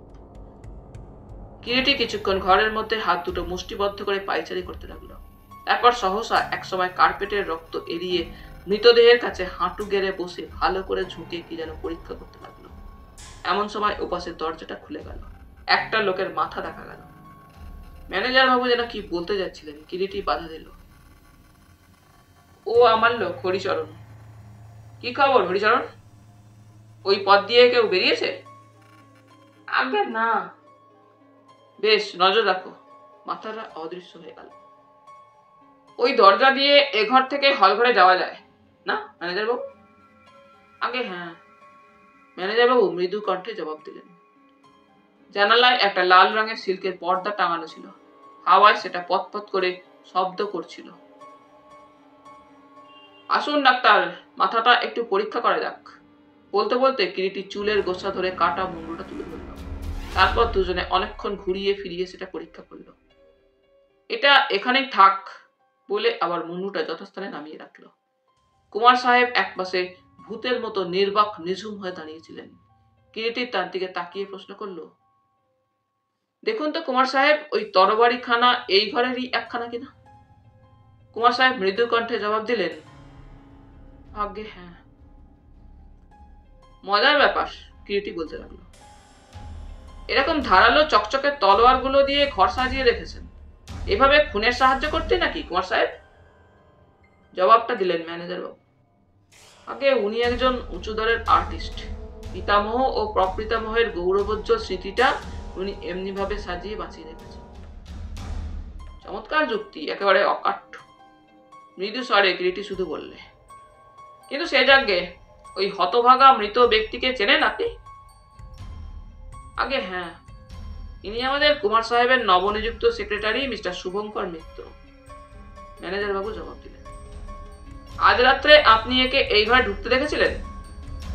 আগে না, সন্ধ্যার পরে ওর সঙ্গে আমার শেষ দেখা হয়েছিল, তারপর আর দেখা হয়নি। কোথায় দেখা হয়েছিল? আগে আমি তখন নিচে সিঁড়ির ওদিকে হল ঘরে যাচ্ছিলাম, দেখলাম উনি সিঁড়ির কাছাকাছি অভ্যাগতদের অভ্যর্থনার জন্য অপেক্ষা করছেন। ওর সঙ্গে আর কে কে ছিল? প্রফেসর কালিদাস শর্মা আর দীনতারণ বাবু। দীনতারণ বাবু তার একটু পরেই চলে যান। বেশ, এবারে আপনি দয়া করে বাইরে গিয়ে প্রফেসর কালিদাস শর্মাকে একটু ডেকে আনুন। তিনি কিছু জানেন না, কোনো কথা তাকে বলবেন না, শুধু বলবেন কুমার সাহেব একটিবার তাকে ডাকছেন। ম্যানেজার ঘর থেকে নিঃশব্দে বের হয়ে গেল। তারপর ডাক্তার, আপনার এই ব্যাপারটাকে কি মনে হয়? কিরিটি প্রশ্ন করলেন। ডক্টর চট্টরাজ বললেন, দেখো রায়, এ ধরনের হত্যা করাটা এমন কিছু আশ্চর্য ব্যাপার নয়। এক্ষেত্রে স্পষ্টই বোঝা যাচ্ছে হত্যাকারীর খুন করবার ইচ্ছা ছিল এবং ধারালো অস্ত্র হাতের কাছে পেয়ে সেই ইচ্ছাই এক ভয়ঙ্কর হত্যায় পরিণত হয়েছে। কে বলতে পারে, হয়তো খুনির মনে রক্ত দেখবার পিপাসা জেগেছিল, তারপরেই এই খুন। দয়া করে একটু ভেবে দেখুন ডাক্তার, যতদূর সব দেখে শুনে মনে হয় এক্ষেত্রে খুনটা হঠাৎ একটা ইচ্ছার বশবর্তী হয়ে হয়নি। খুব সাবধানের সঙ্গে এবং আগে থেকে ভেবেচিন্তেই এই খুন করা হয়েছে। চোখে দেখুন মৃতদেহের পজিশনটা, দেখেও কি আপনার মনে কোনো কিছুই আসছে না? মৃতদেহ দেখে এইটুকু কেবল বোঝা যায়, খুনের পূর্ব মুহূর্ত পর্যন্ত হত্যাকারী ও নিহত ব্যক্তির মধ্যে পরস্পরের কোনো রকম হাতাহাতি বা ঝটাপটি হয়নি। নিশ্চয়ই না। মৃতদেহের পজিশন থেকে স্পষ্টই মনে হয় পিছন থেকে আচমকা কেউ মুখে ধারালো অস্ত্র দিয়ে আঘাত করেছে। যে সময় হয়তো বেচারি কোনো কারণে টেবিলটার ওপর ঝুঁকে পড়ে কিছু করতে যাচ্ছিল। তাছাড়া এক্ষেত্রে আর একটা জিনিস বিশেষ করে লক্ষ্য করবার আছে। টেবিলের ঠিক ওপরে দেওয়ালে ঝুলানো যে ঢাল তলোয়ার আছে, মেঝে থেকে ওর উচ্চতা প্রায় 8-9 ফিট হবে। এবং একথা যদি ধরে নেওয়াই হয়, মৃতদেহের হাতে ধরা ওই ধারালো তলোয়ারটা সামনের ওই দেওয়ালে টাঙানো ঢালের অন্য পাশ থেকে নামিয়ে নেওয়া হয়েছে, তাহলে হত্যাকারীকে নিশ্চয়ই টেবিলের ওপরে উঠে দাঁড়াতে হয়েছিল দেওয়ালে টাঙানো তলোয়ারটা নামাতে, কেননা অতখানি লম্বা কোনো মানুষ হতে পারে না। শুধু তলোয়ারটা নামানোই নয়, সেই তলোয়ার দিয়ে মিস্টার মিত্রকে খুন করতে হলে মিস্টার মিত্রকে নিশ্চয়ই সুবোধ শিশুটির মতো গলাটা বাড়ি দিতে হয়েছিল। আর তা যদি না হয়ে থাকে, অর্থাৎ মিস্টার মিত্রের অজান্তেই যদি তাকে খুন করা হয়ে থাকে, তবে বলতে হয় মিস্টার মিত্র অন্ধ ও কালা। চোখেও তিনি কোনো কিছু দেখতে পাননি, কানেও কোনো শব্দ শুনতে পাননি। কিন্তু কুমার সাহেবের মতো একজন ধনী গণ্যমান্য লোকের প্রাইভেট সেক্রেটারি যে কালা ও কানা ছিলেন, এ কথাই বা বলা যায় কি করে? বলতে বলতে কিরিটি সহসা কুমার সাহেবের দিকে তাকিয়ে প্রশ্ন করলে, কি কুমার সাহেব, আপনি বলুন না, আপনার সেক্রেটারি কি সত্যি সত্যি অন্ধ আর কালা ছিলেন নাকি? না, মৃদু স্বরে কুমার সাহেব জবাব দিলেন। যাই হোক, বেচারির যে গলা কেটে হত্যা করা হয়েছে এ একেবারে অবধারিত, ডক্টর চট্টরাজ বললেন। আরো দেখুন, কিরিটি ডক্টর চট্টরাজকে আহ্বান করলেন। ওই টেবিলের পাশে সোফাটার দিকে ভালো করে চেয়ে দেখুন। সোফার ওপরে এই বড় বড় বালিশগুলো দেখছেন, এগুলো তুলে ধরছি, দেখুন। এগুলোর গায়ে এখনো একটা লম্বালম্বি সরু চাপের দাগ রয়েছে। একটু ভালো করে পরীক্ষা করলেই বুঝতে কষ্ট হবে না যে এর তলাতেই তলোয়ারটা লুকানো ছিল। খুনি আগে থেকেই সব ঠিকঠাক করে গুছিয়ে রেখেছিল, এবং মনে হয় মিস্টার মিত্র এ ঘরে ঢুকবার আগেই খুনি এখানে এসে অপেক্ষা করছিল। মনে হয় সে জানতো মিস্টার মিত্র নিশ্চয়ই এ ঘরে আসবেন, আর এমন লোক খুন করেছে যে মিস্টার মিত্রের বেশ পরিচিত। তাহলে স্পষ্টই বোঝা যাচ্ছে আপনার সন্দেহ অমূলক। স্যার দিগেন্দ্র মিস্টার মিত্রের একেবারেই অপরিচিত। তাছাড়া যে খুনি, তার এ বাড়িতে এবং কুমার সাহেবের এই প্রাইভেট রুমে বিশেষ রকম যাতায়াত আছে, এবং সে এ ঘরে এলে কেউ তাকে সন্দেহ করবে না। এক কথায় খুনি কোনো অপরিচিত তৃতীয় ব্যক্তি নয়, জানাশোনা বা পরিচিতের মধ্যেই কেউ, যার পক্ষে অনায়াসেই মিস্টার মিত্র যখন কোনো কারণে দেওয়ালের এদিকে মুখ ফিরিয়েছিলেন, সেই অবসরে বালিশের তলা থেকে লুকানো তলোয়ারটা টেনে বের করে মিস্টার মিত্রের গলাটা এক কোপে দেহ থেকে আলাদা করে ফেলতে এতটুকু বেগ পেতে হয়নি। কিন্তু বন্ধু, তুমি একটা কথা ভুলে যাচ্ছ, ডাক্তার বললেন। মৃতদেহের পজিশন দেখে মনে হয় না কি যে মিস্টার মিত্র যেন কোপটা ঘাড়ে নেবার জন্য ঝুঁকে প্রস্তুত হয়েছিলেন? হ্যাঁ, সেই তো হচ্ছে কথা, কিরিটি বলতে লাগলো। এবং ওই পয়েন্ট থেকেই ধরতে হবে খুনিকে। খুনি এখনো এই বাড়িতেই আছে, সে এখনো পর্যন্ত এ বাড়ি ছেড়ে চলে যায়নি, যদি অন্তত আমার সহকারীরা সজাগ থেকে থাকে। হলঘরে যাবার ওই দরজাটা খুলে যদি কেউ এ ঘর থেকে পালিয়ে গিয়ে থাকে ইতিমধ্যেই? আমি প্রশ্ন করলাম। অসম্ভব। হরিচরণ 9:30 থেকেই হলঘরে আছে। যদি কেউ গিয়ে থাকতোই, তার দৃষ্টিকে কোনো মতেই ফাঁকি দিতে পারত না। জানো কটার সময় আন্দাজ মিস্টার মিত্র এই ঘরে এসে ঢুকেছিলেন? এবারে জবাব দিলাম আমি। হ্যাঁ, আমার মনে আছে, রাত্রি তখন ঠিক 9:30 হবে, কেননা তখন আমি আমার হাত ঘড়িটা সময় দেখেছিলাম। কিরিটি এবার নিজের হাত ঘড়ির দিকে তাকালো। ঠিক রাত্রি 10:30 এখন। ঠিক যে সময় খুন হয়েছিল, অপরাধী সেই সময়টা যে অন্য জায়গায় উপস্থিত ছিল, এ কথাটা প্রমাণ করবার জন্য যদি সবকিছু আগে থেকেই বন্দোবস্ত করে রেখে থাকে, তাহলেও সে এই ফাঁকি দিতে পারত না। কিরিটি একটা সিগার বের করে তাতে অগ্নিসংযোগ করলো। একগাল ধোঁয়া ছাড়তে ছাড়তে নিম্ন স্বরে বলতে লাগলো,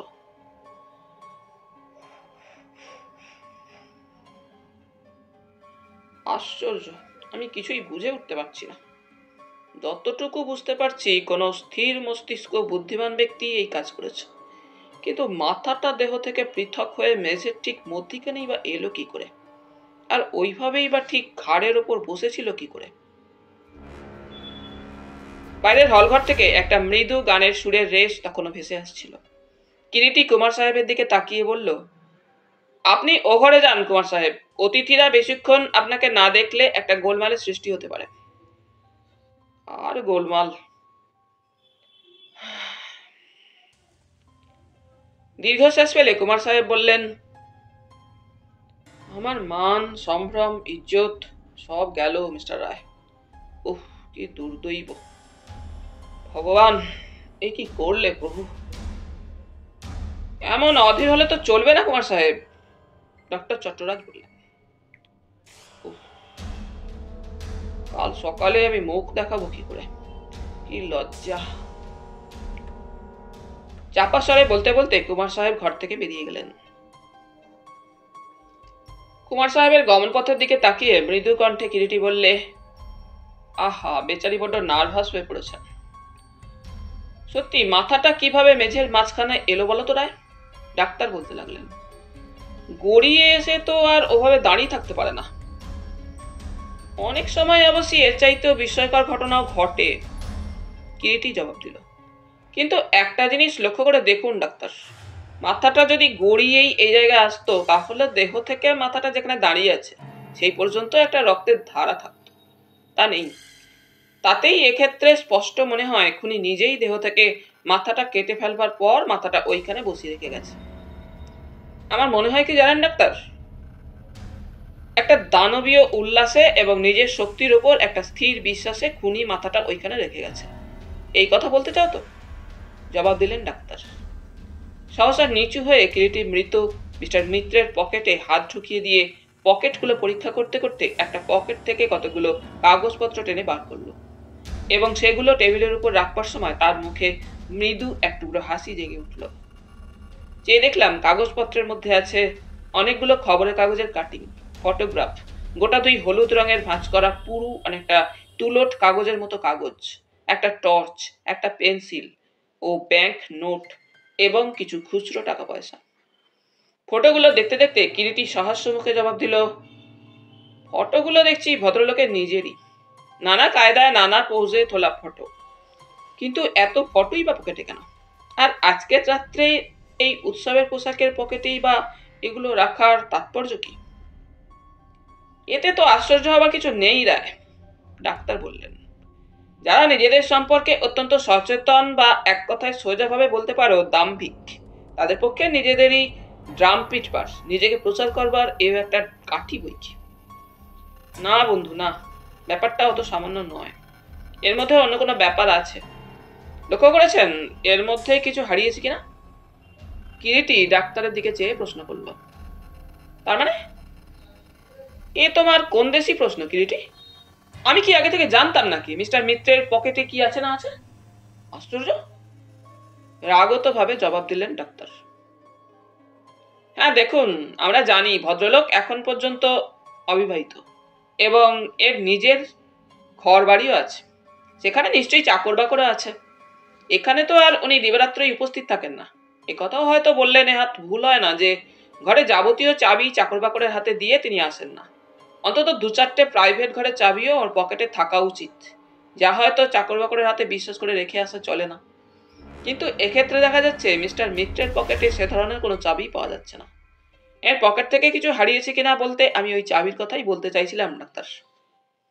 তারপর সহসা কিরিটি আমার দিকে ফিরে তাকিয়ে মৃদু স্বরে বললে, সুব্রত, অনুসন্ধানের ব্যাপারটা একটু চোখ মেলে সম্পন্ন করলেই অনেক কিছু গোলমাল চোখে পড়ে। একটা অনুসন্ধানের কাজে হাত দিলে সর্বদা চিন্তা করবে কি থাকা উচিত ছিল, অথচ তা নেই বা পাওয়া যাচ্ছে না। এক্ষেত্রে আমার চাবির কথাটাই মনে হচ্ছে, সেটাই যেন চুরি গেছে। চাবি চুরি যাওয়াটা খুবই আশ্চর্যজনক, কিন্তু তার চাইতেও আশ্চর্যজনক অথচ সহজ একটা জিনিস হারিয়েছে বা পাওয়া যাচ্ছে না। এক্ষুনি তোমাদের সেটা দেখাবো। অথচ তোমরা দুজনেই, অর্থাৎ ডক্টর চট্টরাজ ও তুমি, অসাবধানতাবশত লক্ষ্য করনি যা প্রত্যেক মানুষেরই পক্ষে, যাদের সামান্য একটু বুদ্ধি আছে এবং যারা সেটা খাটাবার চেষ্টা করে, এগুলো ঢোকা মাত্রই লক্ষ্য করা উচিত ছিল। এমন একটা জিনিস পাওয়া যাচ্ছে না। হত্যাকারীর সম্পর্কে কোনো সূত্র কি? আমি প্রশ্ন করলাম। হ্যাঁ, হত্যাকারী নিজে। এমন সময় ক্যাচ করে দরজা খোলার একটা মৃদু শব্দে আমরা সকলে চমকে চোখ তুলে তাকালাম। এ ঘরের সঙ্গে হল ঘরের যোগাযোগ করে যে দরজাটি, তার ফাঁক দিয়ে সাধারণ পোশাক পরা একজন লোকের মুখ ও দেহের অর্ধেকটা প্রবেশ করিয়ে দিয়েছে এবং তাকে এক প্রকার একপাশে ঠেলেই একটি যুবক ঘরে এসে প্রবেশ করল। চোখের উদ্বিগ্ন দৃষ্টি দেখলেই মনে হয় যুবক ভয়ানক ভীত হয়ে পড়েছে। যুবক ঘরে ঢুকেই ধপ করে একটা গদি আঁটা চেয়ারে বসে পড়ল। এসব ব্যাপার কি? বাড়ি যাওয়ার জন্য বেরোতে যাচ্ছি, গেটম্যান বললে যেতে দেওয়া যাবে না, পুলিশের অর্ডার। কুমার সাহেবের দেখা পেলাম না, তার সেক্রেটারি মিস্টার মিত্রই বা কোথায়? সাধারণ পোশাক পরা যে লোকটি আমাদের সঙ্গে গাড়িতে এসেছিল, সেই যুবকের পিছু পিছু এই ঘরে এসে ঢুকলো। ইনি কে জানো কালী? কিরিটি লোকটিকে প্রশ্ন করল। না মিস্টার রায়, তবে একে মিস্টার মিত্রের সঙ্গে ঘুরে বেড়াতে দেখেছিলাম। তখনই শুনেছিলাম এর নাম নাকি বিকাশ মল্লিক। এমন সময় আবার দরজার বাইরে একটা গোলমাল শোনা গেল। পরক্ষণেই প্রফেসর কালিদাস শর্মা ঘরে প্রবেশ করলেন। সহসা একটা অস্ফুট ভয়চকিত শব্দ প্রফেসরের কণ্ঠ থেকে বের হয়ে এলো। কি ভয়ানক! কি? সমস্ত মুখ তার ভয়ে রক্তশূন্য ফ্যাকাশে হয়ে গেছে। হঠাৎ একটা ভারী বস্তুর পতন শব্দে সকলে সচকিত হয়ে উঠে দেখি বিকাশ মল্লিক অজ্ঞান হয়ে পড়ে গেছে। এই অপদার্থটাকে বাইরে রেখে এসো, প্রফেসর শর্মা কালীকে আদেশ দিলেন। কিরিটি আমাকে ইঙ্গিত করতেই আমি ও ডাক্তার দুজনে জ্ঞানহীন বিকাশ মল্লিকের অসার দেহটা ধরাধরি করে কোনো মতে পাশের ঘরে নিয়ে এলাম। এ ঘরের মধ্যেও মৃত্যুর মতোই স্তব্ধতা বিরাজ করছে। একটা সামান্য সুচ পড়লেও বোধহয় শব্দ শোনা যায়। কিছুক্ষণ চোখে মুখে জল দিয়ে হাওয়া করতে করতে একসময় ধীরে ধীরে বিকাশ মল্লিক উঠে সোফার উপরে হেলান দিয়ে বসলো এবং ক্লান্তি ভরে একটা দীর্ঘ নিঃশ্বাস নিল।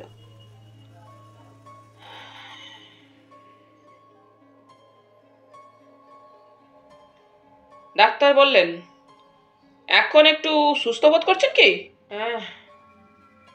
মৃদু ক্লান্ত স্বরে বিকাশবাবু জবাব দিলেন।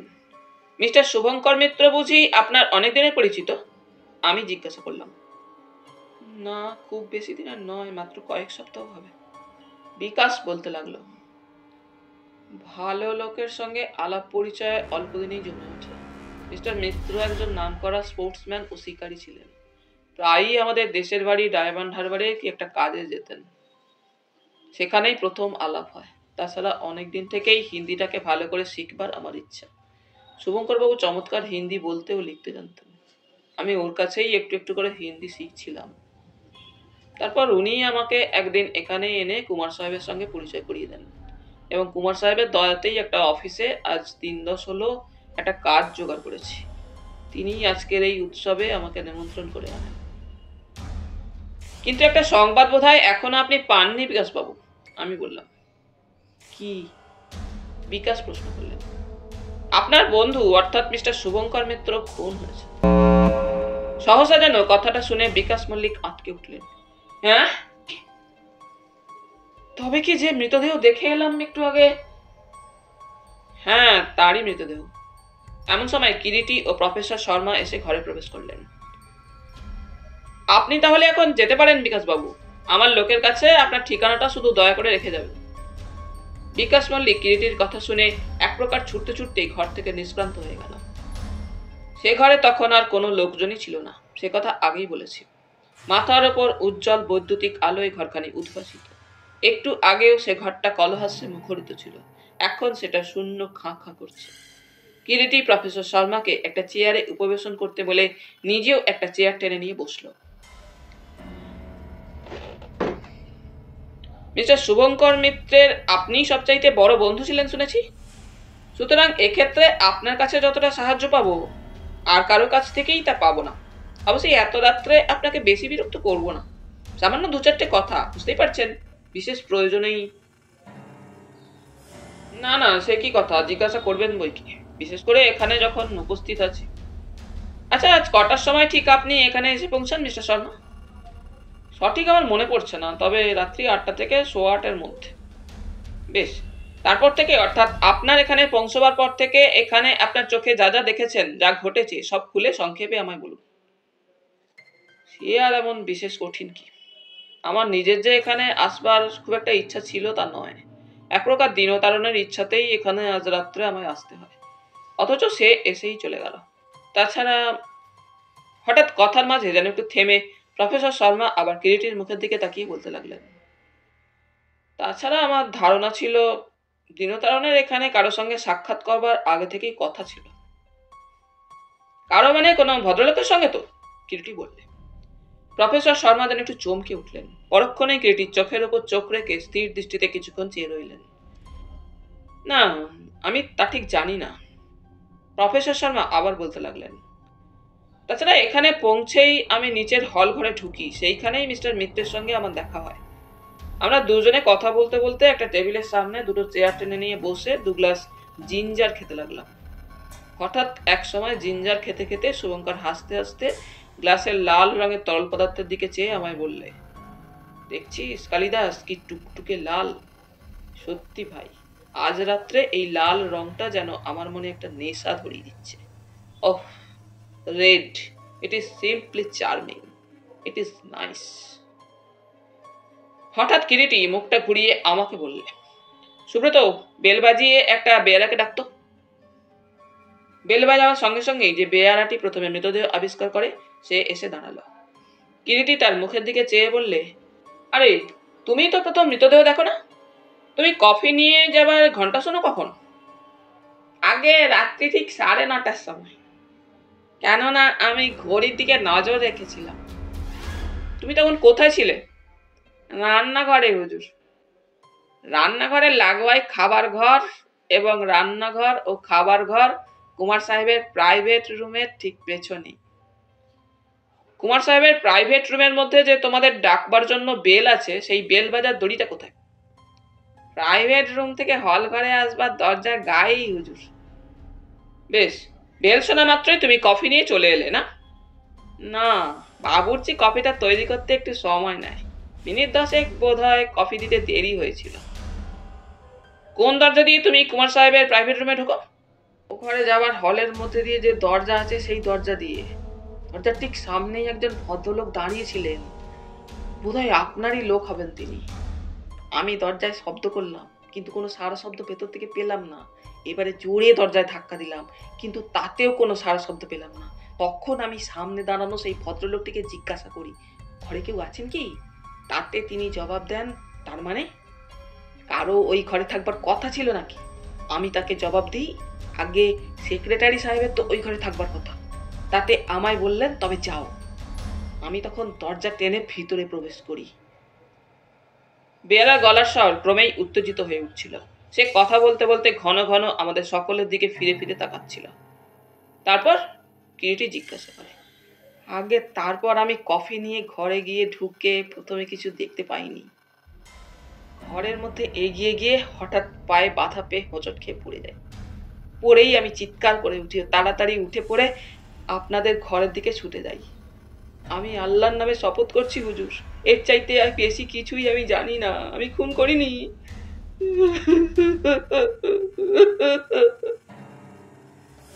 বলতে বলতে লোকটা হাউ হাউ করে কাঁদতে কাঁদতে কিরিটির পায়ের কাছে আছাড় খেয়ে পড়ল। তোমার কোনো ভয় নেই হে, তুমি উঠে বসো, আমি জানি তুমি খুন করনি। কিরিটির কথায় কতকটা আশ্বস্ত হয়েই যেন লোকটা চোখ মুছতে মুছতে উঠে বসল।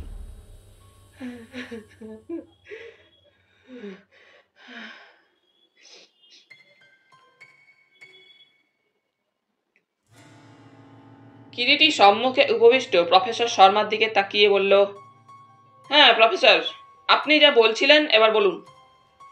প্রফেসর শর্মা বললেন, জিঞ্জার খাওয়ার পর সেক্রেটারি শুভঙ্করকে নিয়ে আমি খাবার ঘরে যাই। সেখানে আমাকে একটু অপেক্ষা করতে বলে শুভঙ্কর নিচে চলে যায়। অনুমান তখন রাত্রি কটা? প্রফেসর শর্মা মৃদু একটু হাসলেন। ক্ষমা করবেন মিস্টার রায়, আগে তো বুঝিনি আজকে রাত্রের প্রতিটি ঘন্টা প্রতিটি মিনিটের হিসেব নিকেশ কারো কাছে দিতে হবে। তাহলে না হয় ঘড়ি ধরে সব কাজগুলি করে রাখতাম। তবে যতদূর মনে হয় রাত্রি তখন প্রায় 9টা হবে, বা 9টা বাজবার মিনিট 4-5 আগেও হতে পারে। তারপর হঠাৎ ব্যঙ্গ মিশ্রিত কণ্ঠে বললেন, কিন্তু ব্যাপারটা কি বলুন তো মিস্টার রায়, গরিবকে ফাঁসাবার মতলবে জেরা করছেন না তো? কিরিটি ও কথার কোনো জবাব না দিয়ে গম্ভীর স্বরে প্রশ্ন করলে, আপনি তাহলে তারপর খাবার ঘরেই রয়ে গেলেন? হ্যাঁ, খাবার ঘরে পরিষ্কার টেবিল চেয়ার পাতা ছিল, কেননা আজ খাবার আয়োজন হয়েছিল নিচে। হঠাৎ আমার নজরে পড়ে টেবিলের উপর একখানি হিন্দি ভাষায় অনুদ্ধৃত ছোটদের রূপকথা 7 সমুদ্র 13 নদীর পাড়ে পড়ে আছে। আমি হিন্দি ভাষা বেশ ভালোই জানি, এবং হিন্দিতে অনুদ্ধৃত ছোটদের একখানি রূপকথা দেখে লোভ সামলাতে পারলাম না। তাছাড়া রূপকথা পড়তে চিরদিনই বড় ভালোবাসি। বইখানি হাতে পেয়ে অন্যমনস্কভাবে একটা চেয়ারের উপরে বসে পড়লাম। বেশি লোকের গোলমাল আমি কোনোদিনই পছন্দ করি না। ভাবলাম বাঁচা গেল। হাতের কাছে বইটা পেয়ে তাতেই মনোসংযোগ করলাম। বইটা সত্যিই ভালো। রূপকথা পড়তে আপনার কেমন লাগে মিস্টার রায়? ব্রাভো, চমৎকার। কিরিটির চাপা উল্লাস ভরা কণ্ঠে বলে উঠল, এ যে দেখছি একটা মজার রহস্য উপন্যাস হয়ে দাঁড়াচ্ছে। চারিদিকে উৎসবের কলোচ্ছ্বাস। একজন ছায়ার মতো এসে স্নানের ঘরে মাটি কোপানোর খুরপি ফেলে গেলেন, আর একজন খাবার ঘরে এসে 7 সমুদ্র 13 নদীর পাড়ে রূপকথা কুড়িয়ে পেলেন এবং তখনই সেই রূপকথা পড়ায় মত্ত হয়ে উঠলেন। এমন সময় এক সাংঘাতিক খুনি রক্ত দেখবার নেশায় পাশের ঘরে হায়নার মতো হিংস্র হয়ে উঠেছে। সবকিছুর মধ্যেই একটা মানে থাকা দরকার। যদি এই পরপর ঘটনাগুলো আদপে কোনো মানেই না থাকে, তাহলে এই পৃথিবীতে কোনো কিছুরই কোনো মানে হয় না। পরমুহূর্তেই যেন হঠাৎ কিরিটি আবার গম্ভীর হয়ে প্রফেসর শর্মাকে পুনঃ প্রশ্ন করল, খুব ভালো। ঘড়ির সময় নিয়ে আপনি একটু আগে আমাদের ঠাট্টা করছিলেন। আবার কিছু সময় সম্পর্কিত অতি আবশ্যকীয় 2-4টে কথা এসে যাচ্ছে। ক্ষমা করবেন প্রফেসর, আমি সিঁড়ির ও খাবার ঘরের ঘড়ি মিলিয়ে দেখেছি। আমার ঘড়ি আর ওই দুটো ঘড়ি একই সময় দিচ্ছে। আপনার ঘড়িতে এখন কটা প্রফেসর? প্রফেসর শর্মা পকেট থেকে একটা মূল্যবান রৌপ্য নির্মিত ঘড়ি বের করে হাতের উপরে নিয়ে দেখে বললেন, ঠিক 10টা বেজে 12 মিনিট হয়েছে। আমারও ঠিক তাই, কিরিটি আপন হাত ঘড়ি দেখে বললে। তোমার ঘড়িতে কত সুব্রত? 10টা বেজে 24 মিনিট, আমার ঘড়ি দেখে বললাম। বেশ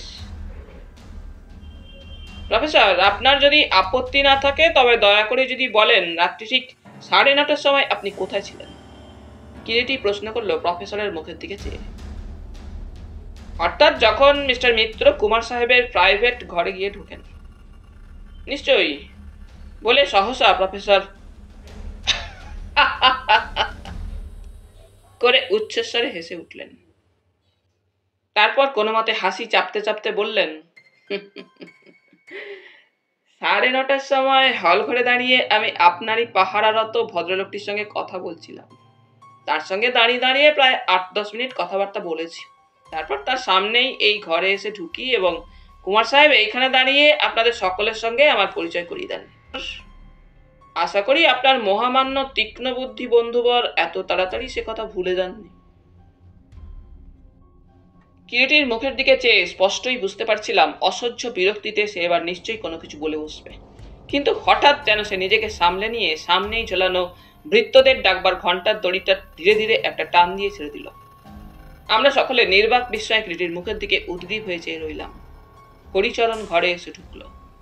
প্রফেসরের দিকে আর চোখে তাকিয়ে কি ইঙ্গিত করতেই ঘাড় হেলিয়ে বললে, হ্যাঁ স্যার, ওই ভদ্রলোক আমার কাছেই ছিলেন।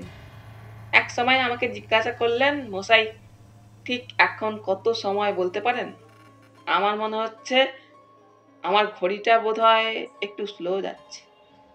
আমি বললাম, আমার ঘড়ি ঠিকই আছে, 9:30 বেজেছে। আমরা দুজনে এগিয়ে গিয়ে সিঁড়ির ঘড়িটাও একবার দেখে নিজেদের ঘড়ির সঙ্গে মিলিয়ে নিলাম। কুমার সাহেবের প্রাইভেট রুমে ঠিক সামনাসামনি উঠবা সিঁড়ি। আমরা দুজনেই সিঁড়ির মাথা পর্যন্ত এগিয়ে গিয়েছিলাম। ভদ্রলোক আমার ঘড়িটা সিঁড়ির সঙ্গে একই টাইম দিচ্ছে দেখে নিজের ঘড়িটা মিলিয়ে নিতে নিতে আমার সঙ্গে কথা বলছিল। কিরিটি বাধা দিল, তাহলে তুমি তখন ঠিক সিঁড়ির মাথায় ছিলে যখন মিস্টার মিত্র কুমার সাহেবের প্রাইভেট রুমে প্রবেশ করেন? হ্যাঁ, সেই সময় প্রায় 5 মিনিট উনি আমার সঙ্গেই ছিলেন। তারপর তিনি এই ঘরে এসে প্রবেশ করেন। ওই সময় তুমি নিশ্চয়ই হল ঘর থেকে প্রাইভেট রুমে যাওয়ার দরজাটার প্রতি বেশ ভালো নজর রেখেছিলে হরিচরণ, কি বল? খুব কঠিন দৃষ্টিতে নজর না রাখলেও মোটামুটি ভালো করেই নজর রেখেছিলাম স্যার। এবং পেয়ারা যখন ঘরে ঢোকে আমি তখনও তার পিছনেই দাঁড়িয়ে এবং আমি ওর সঙ্গে সঙ্গেই ঘরের মধ্যে ঢুকে মৃতদেহ দেখতে পাই। আপনি না আসা পর্যন্ত আমি একবারের জন্য ওখান থেকে নড়িনি। হঠাৎ প্রফেসর শর্মা বললেন, আচ্ছা এবারে আমি আসতে পারি কি মিস্টার রায়? রাত্রি অনেক হলো। এই আমার নামের কার্ড রইল, যখন ইচ্ছা ফোনে একটু খবর দিলেই আমার দেখা পাবেন। বলতে বলতে একটা সুদৃশ্য কার্ড কিরিটির হাতের দিকে প্রফেসর এগিয়ে ধরলেন।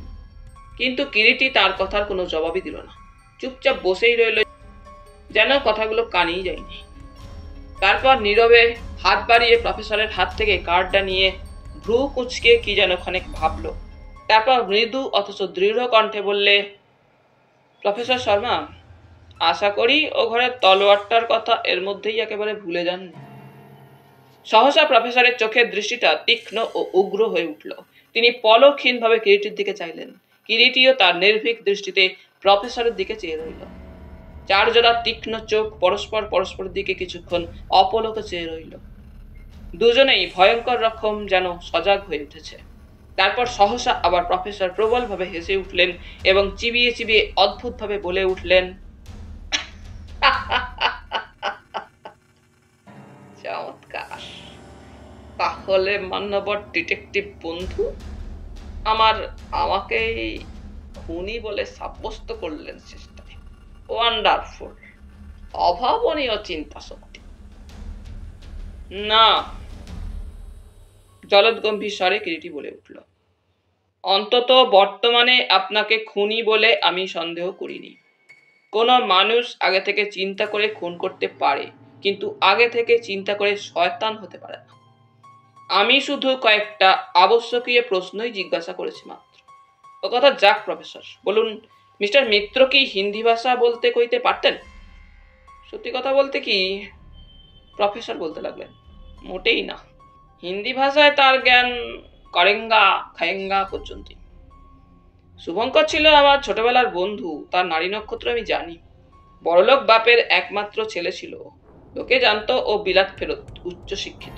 আসলে ওর পড়াশোনা তেমন ছিল না, ম্যাট্রিক পর্যন্ত বিদ্যার দৌড়।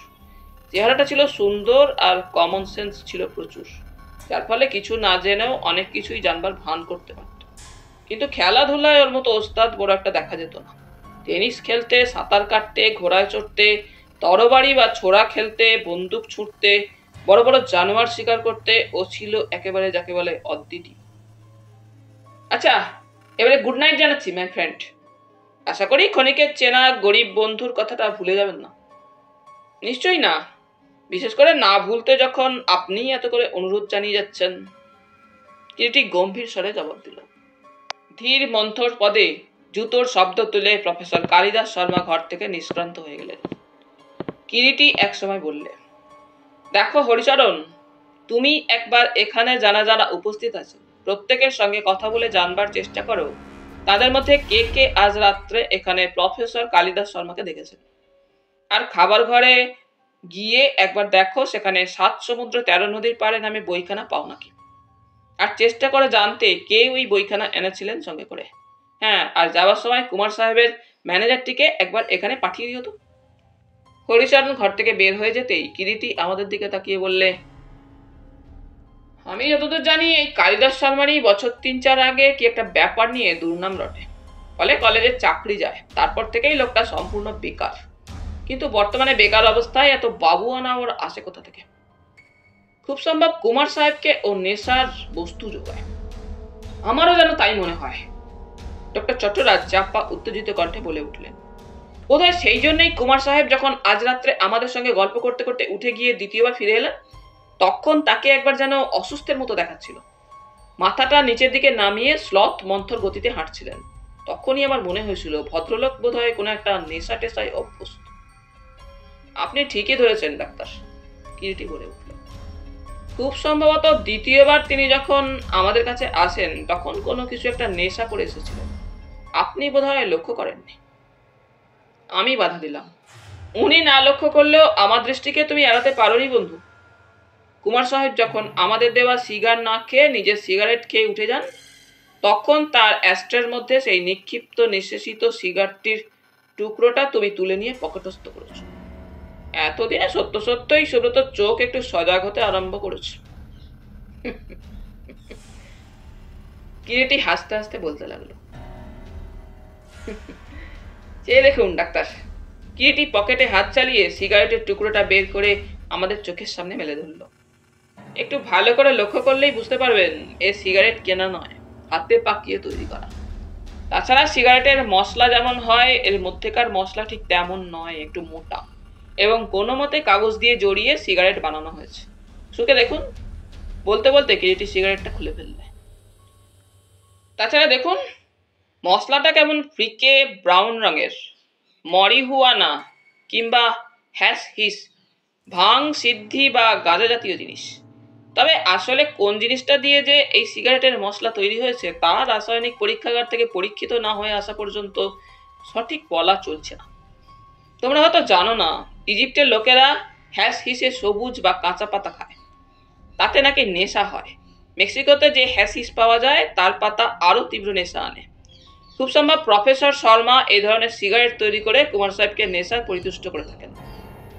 প্রফেসর শর্মা উদ্ভিদ বিজ্ঞানের অধ্যাপক ছিলেন বলে ওর সিগারেটের ওপরে সর্বপ্রথম আমার সন্দেহ জাগে। যে মুহূর্তে উনি আমার দেওয়া সিগারেটের অফার ফিরিয়ে দিলেন, অথচ ঠিক সেই সময়ই নিজের কেস হতে সিগারেট বের করে ধূমপান শুরু করলেন। কোনো সভায় বা 2-10 জন যেখানে মিলিত হয়েছে সেখানে কেউ সিগারেট কাউকে অফার করলে তাকে রিফিউজ করে পর মুহূর্তেই নিজের সিগারেট ব্যবহার করা এটিকেট বিরুদ্ধ। একমাত্র সেই কারণেই আমি কুমার সাহেবের নিঃশেষিত ফ্যাগ এন্ডটা অ্যাস্ট্রে হতে তুলে নিয়েছিলাম। তারপর একটু থেমে আবার বললে, হ্যাঁ ভালো কথা ডাক্তার, আপনাদের ডাক্তারি শাস্ত্রে ভাং, সিদ্ধি প্রভৃতির নেশা করলে কি কি লক্ষণ দেখা যায় বলে? চোখের মণিতে অবস্থিত আলো প্রবেশের ছিদ্রপথ পিউপিল সংকুচিত হয়ে পড়ে, জোরে জোরে শ্বাস প্রশ্বাস নিতে শুরু করে, সামান্য একটু চলাফেরা করলেই গা ঠান্ডা হয়ে যায়, কল্পনায় সব নানা রকম অদ্ভুত অদ্ভুত দৃশ্য চোখের ওপর ভাসতে থাকে, যাকে আমরা ডাক্তারি শাস্ত্রে হ্যালুসিনেশন বলি। এখন বোধহয় বুঝতে পারছো রায়, কুমার সাহেব যে অদ্ভুত গল্প আমাদের শোনাচ্ছিলেন তা ওই নেশারই প্রভাবে। অদ্ভুত আর তাকে বলা চলে না ডাক্তার। আজকে রাতের ঘটনার কথা ভাবতে গেলে কিছুই আর আশ্চর্য বা অদ্ভুত লাগে না। আমি এখনো স্থির নিশ্চিত নই কুমার সাহেবের গল্পটা নেশা থেকেই উদ্ভূত না কল্পনা মাত্র। আপনি যে জিনিসটার প্রভাবের কথা বলছেন সেটাও ওই গাঁজা বা ভাং জাতীয় গাছের পাতা থেকে হয় বটে, কিন্তু সেও অধিক পরিমাণে খেলে তবে নেশা হয়। এবং ওই ধরনের নেশার বস্তু এবং সিগারেটের মধ্যে যতটুকু থাকে তাতে করে এমন নেশা হতে পারে বলে আমার কিন্তু মনে হয় না। সামান্য একটু উত্তেজকের কাজ করতে পারে মাত্র। আমার মনে হয় এ ধরনের নেশায় কুমার সাহেব অনেকদিন থেকেই বেশ অভ্যস্ত। না হলে তিনি এ ধরনের নেশা করে নিশ্চয়ই অসুস্থ হয়ে পড়তেন, এবং সেটাই স্বাভাবিক। তাছাড়া এই জাতীয় নেশায় অভ্যস্ত যেসব নেশাখোর, তাদের এই সামান্য একটু নেশাদ্রব্য সেবন করলে, আর যাই হোক, অন্তত কল্পনার স্বপ্ন সে দেখতে শুরু করবে না, এটাও ঠিক। অর্থাৎ আমি বলতে চাই, আপনাদের ডাক্তারি শাস্ত্রের ওই হ্যালুসিনেশন দেখা তাদের পক্ষে সম্ভব হয়তো না হওয়াটাই বেশি সম্ভব। আরো একটা কথা সেই সঙ্গে আমাদের ভুললে চলবে না যে এ জাতীয় জিনিসের লোককে মেরে ফেলবারও একটা ক্ষমতা আছে, তবে একটু দীর্ঘ সময় লাগে। যেমন ধরুন, দীর্ঘ 5 বছর ধরে নিয়মিতভাবে ওই ধরনের নেশা করে আসলে অনবরত এগুলো স্লো পয়জনিং এর কাজ করতে পারে অনায়াসেই। এমনও হতে পারে যে ওইভাবে নেশার মধ্যে দিয়ে স্লো পয়জনিং করে করে কেউ ওই উপায়ে অনেকদিন ধরেই ওকে সবার আলোককে এ জগৎ থেকে নিঃশব্দে সরিয়ে ফেলবার চেষ্টা করছে। এমন সময় ম্যানেজার বাবু এসে ঘরে ঢুকলেন। এমন করে আর কুমার সাহেবের সর্বনাশ করবেন না স্যার। আপনার লোকেদের আদেশ দিন যাতে করে তারা এবার এখানে উপস্থিত সম্মানিত অতিথি অভ্যাগতদের অন্তত চলে যেতে বাধা না দেন।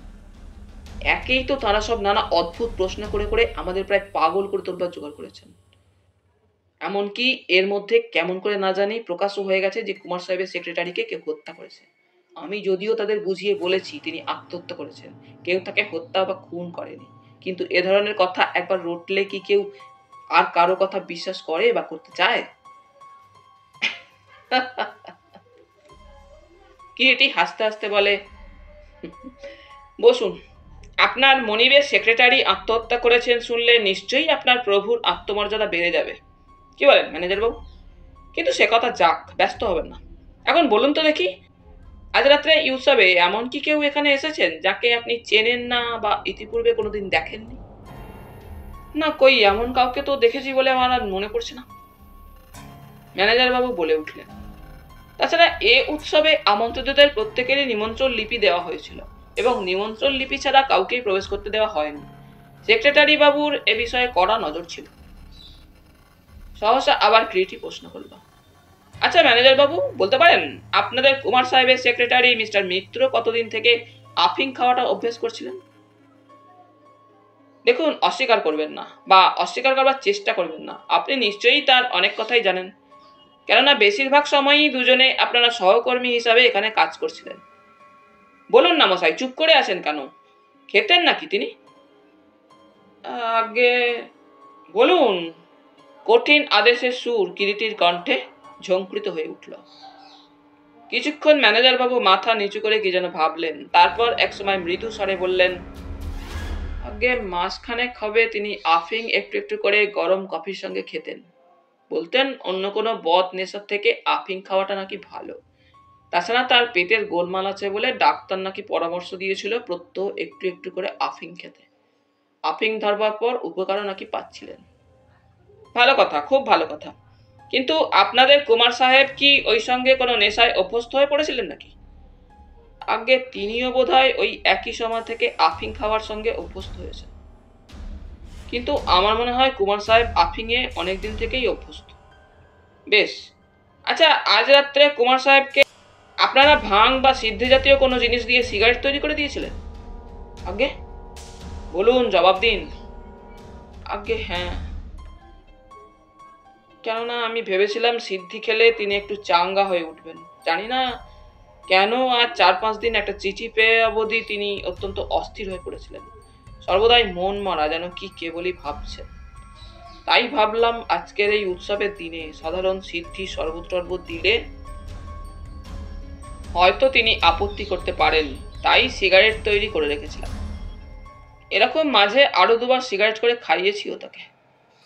সন্ধ্যার অল্প পরেই আমি তখন কুমার সাহেবের লাইব্রেরি ঘরে বসে একটা হিসাবপত্র মিলিয়ে নিচ্ছি। কুমার সাহেব যেন খুব উত্তেজিত হয়েছেন। এমন অবস্থায় এসে লাইব্রেরি ঘরে ঢুকলেন, বললেন, এক কাপ গরম কফি খাওয়াতে পারেন ম্যানেজার বাবু? আর আপনার সেই সিগারেট কয়েকটা দিতে পারেন? তারপর তিনি আমাকে একটু আগে বাথরুমে কি দেখেছেন তাই বলতে লাগলেন। আমি নিজে তাকে কফি নিয়ে এসে দিলাম ও পকেট থেকে তৈরি করা গোটা 5 সিগারেটও দিলাম। আজকেই আপনি তাহলে প্রথম তাকে ওই ধরনের সিগারেট দিয়েছিলেন বোধহয়? আগে না, 3-5 আগে একবার গোটা 5 তৈরি করে দিয়েছিলাম। তবেই দেখুন ডাক্তার, ভাং বা সিদ্ধির প্রভাবে কুমার সাহেব কল্পনার বিভীষিকা দেখেননি, সিগারেট পান করবার আগেই দেখেছেন। তারপর ম্যানেজারের দিকে ফিরে তাকিয়ে বললে, বেশ, আচ্ছা ম্যানেজার বাবু, কুমার সাহেবের সঙ্গে যখন আপনার দেখা হয় তখন ঠিক কত রাত্রি হবে বলতে পারেন? মানে রাত্রি তখন কটা বাজে? আগে রাত্রি 9টা হবে। আচ্ছা তারপর আপনি কি করলেন? তারপর আরো কিছুক্ষণ আমি ওইখানেই ছিলাম, কেননা কুমার সাহেব সিগারেট নিয়েই ঘর থেকে বের হয়ে গেলেন দ্রুত পদে। তারপর হিসাবপত্র দেখা হয়ে গেলে প্রায় রাত্রি 9:30টার সময় আমি নিচে নেমে যাই। এরপর ম্যানেজার বাবুকে কিরিটি বিদায় দিল। ভদ্রলোকও যেন হাঁপ ছেড়ে বাঁচলেন, কেননা তিনি এক প্রকার দৌড়েই ঘর থেকে নিষ্ক্রান্ত হয়ে গেলেন। ম্যানেজার ঘর থেকে চলে যাওয়ার পর সকলেই কিছুক্ষণ চুপ করে থাকে। কিরিটিও বোধ করি কি ভাবছিল। তাহলে বন্ধুরা, আজ এই পর্যন্তই।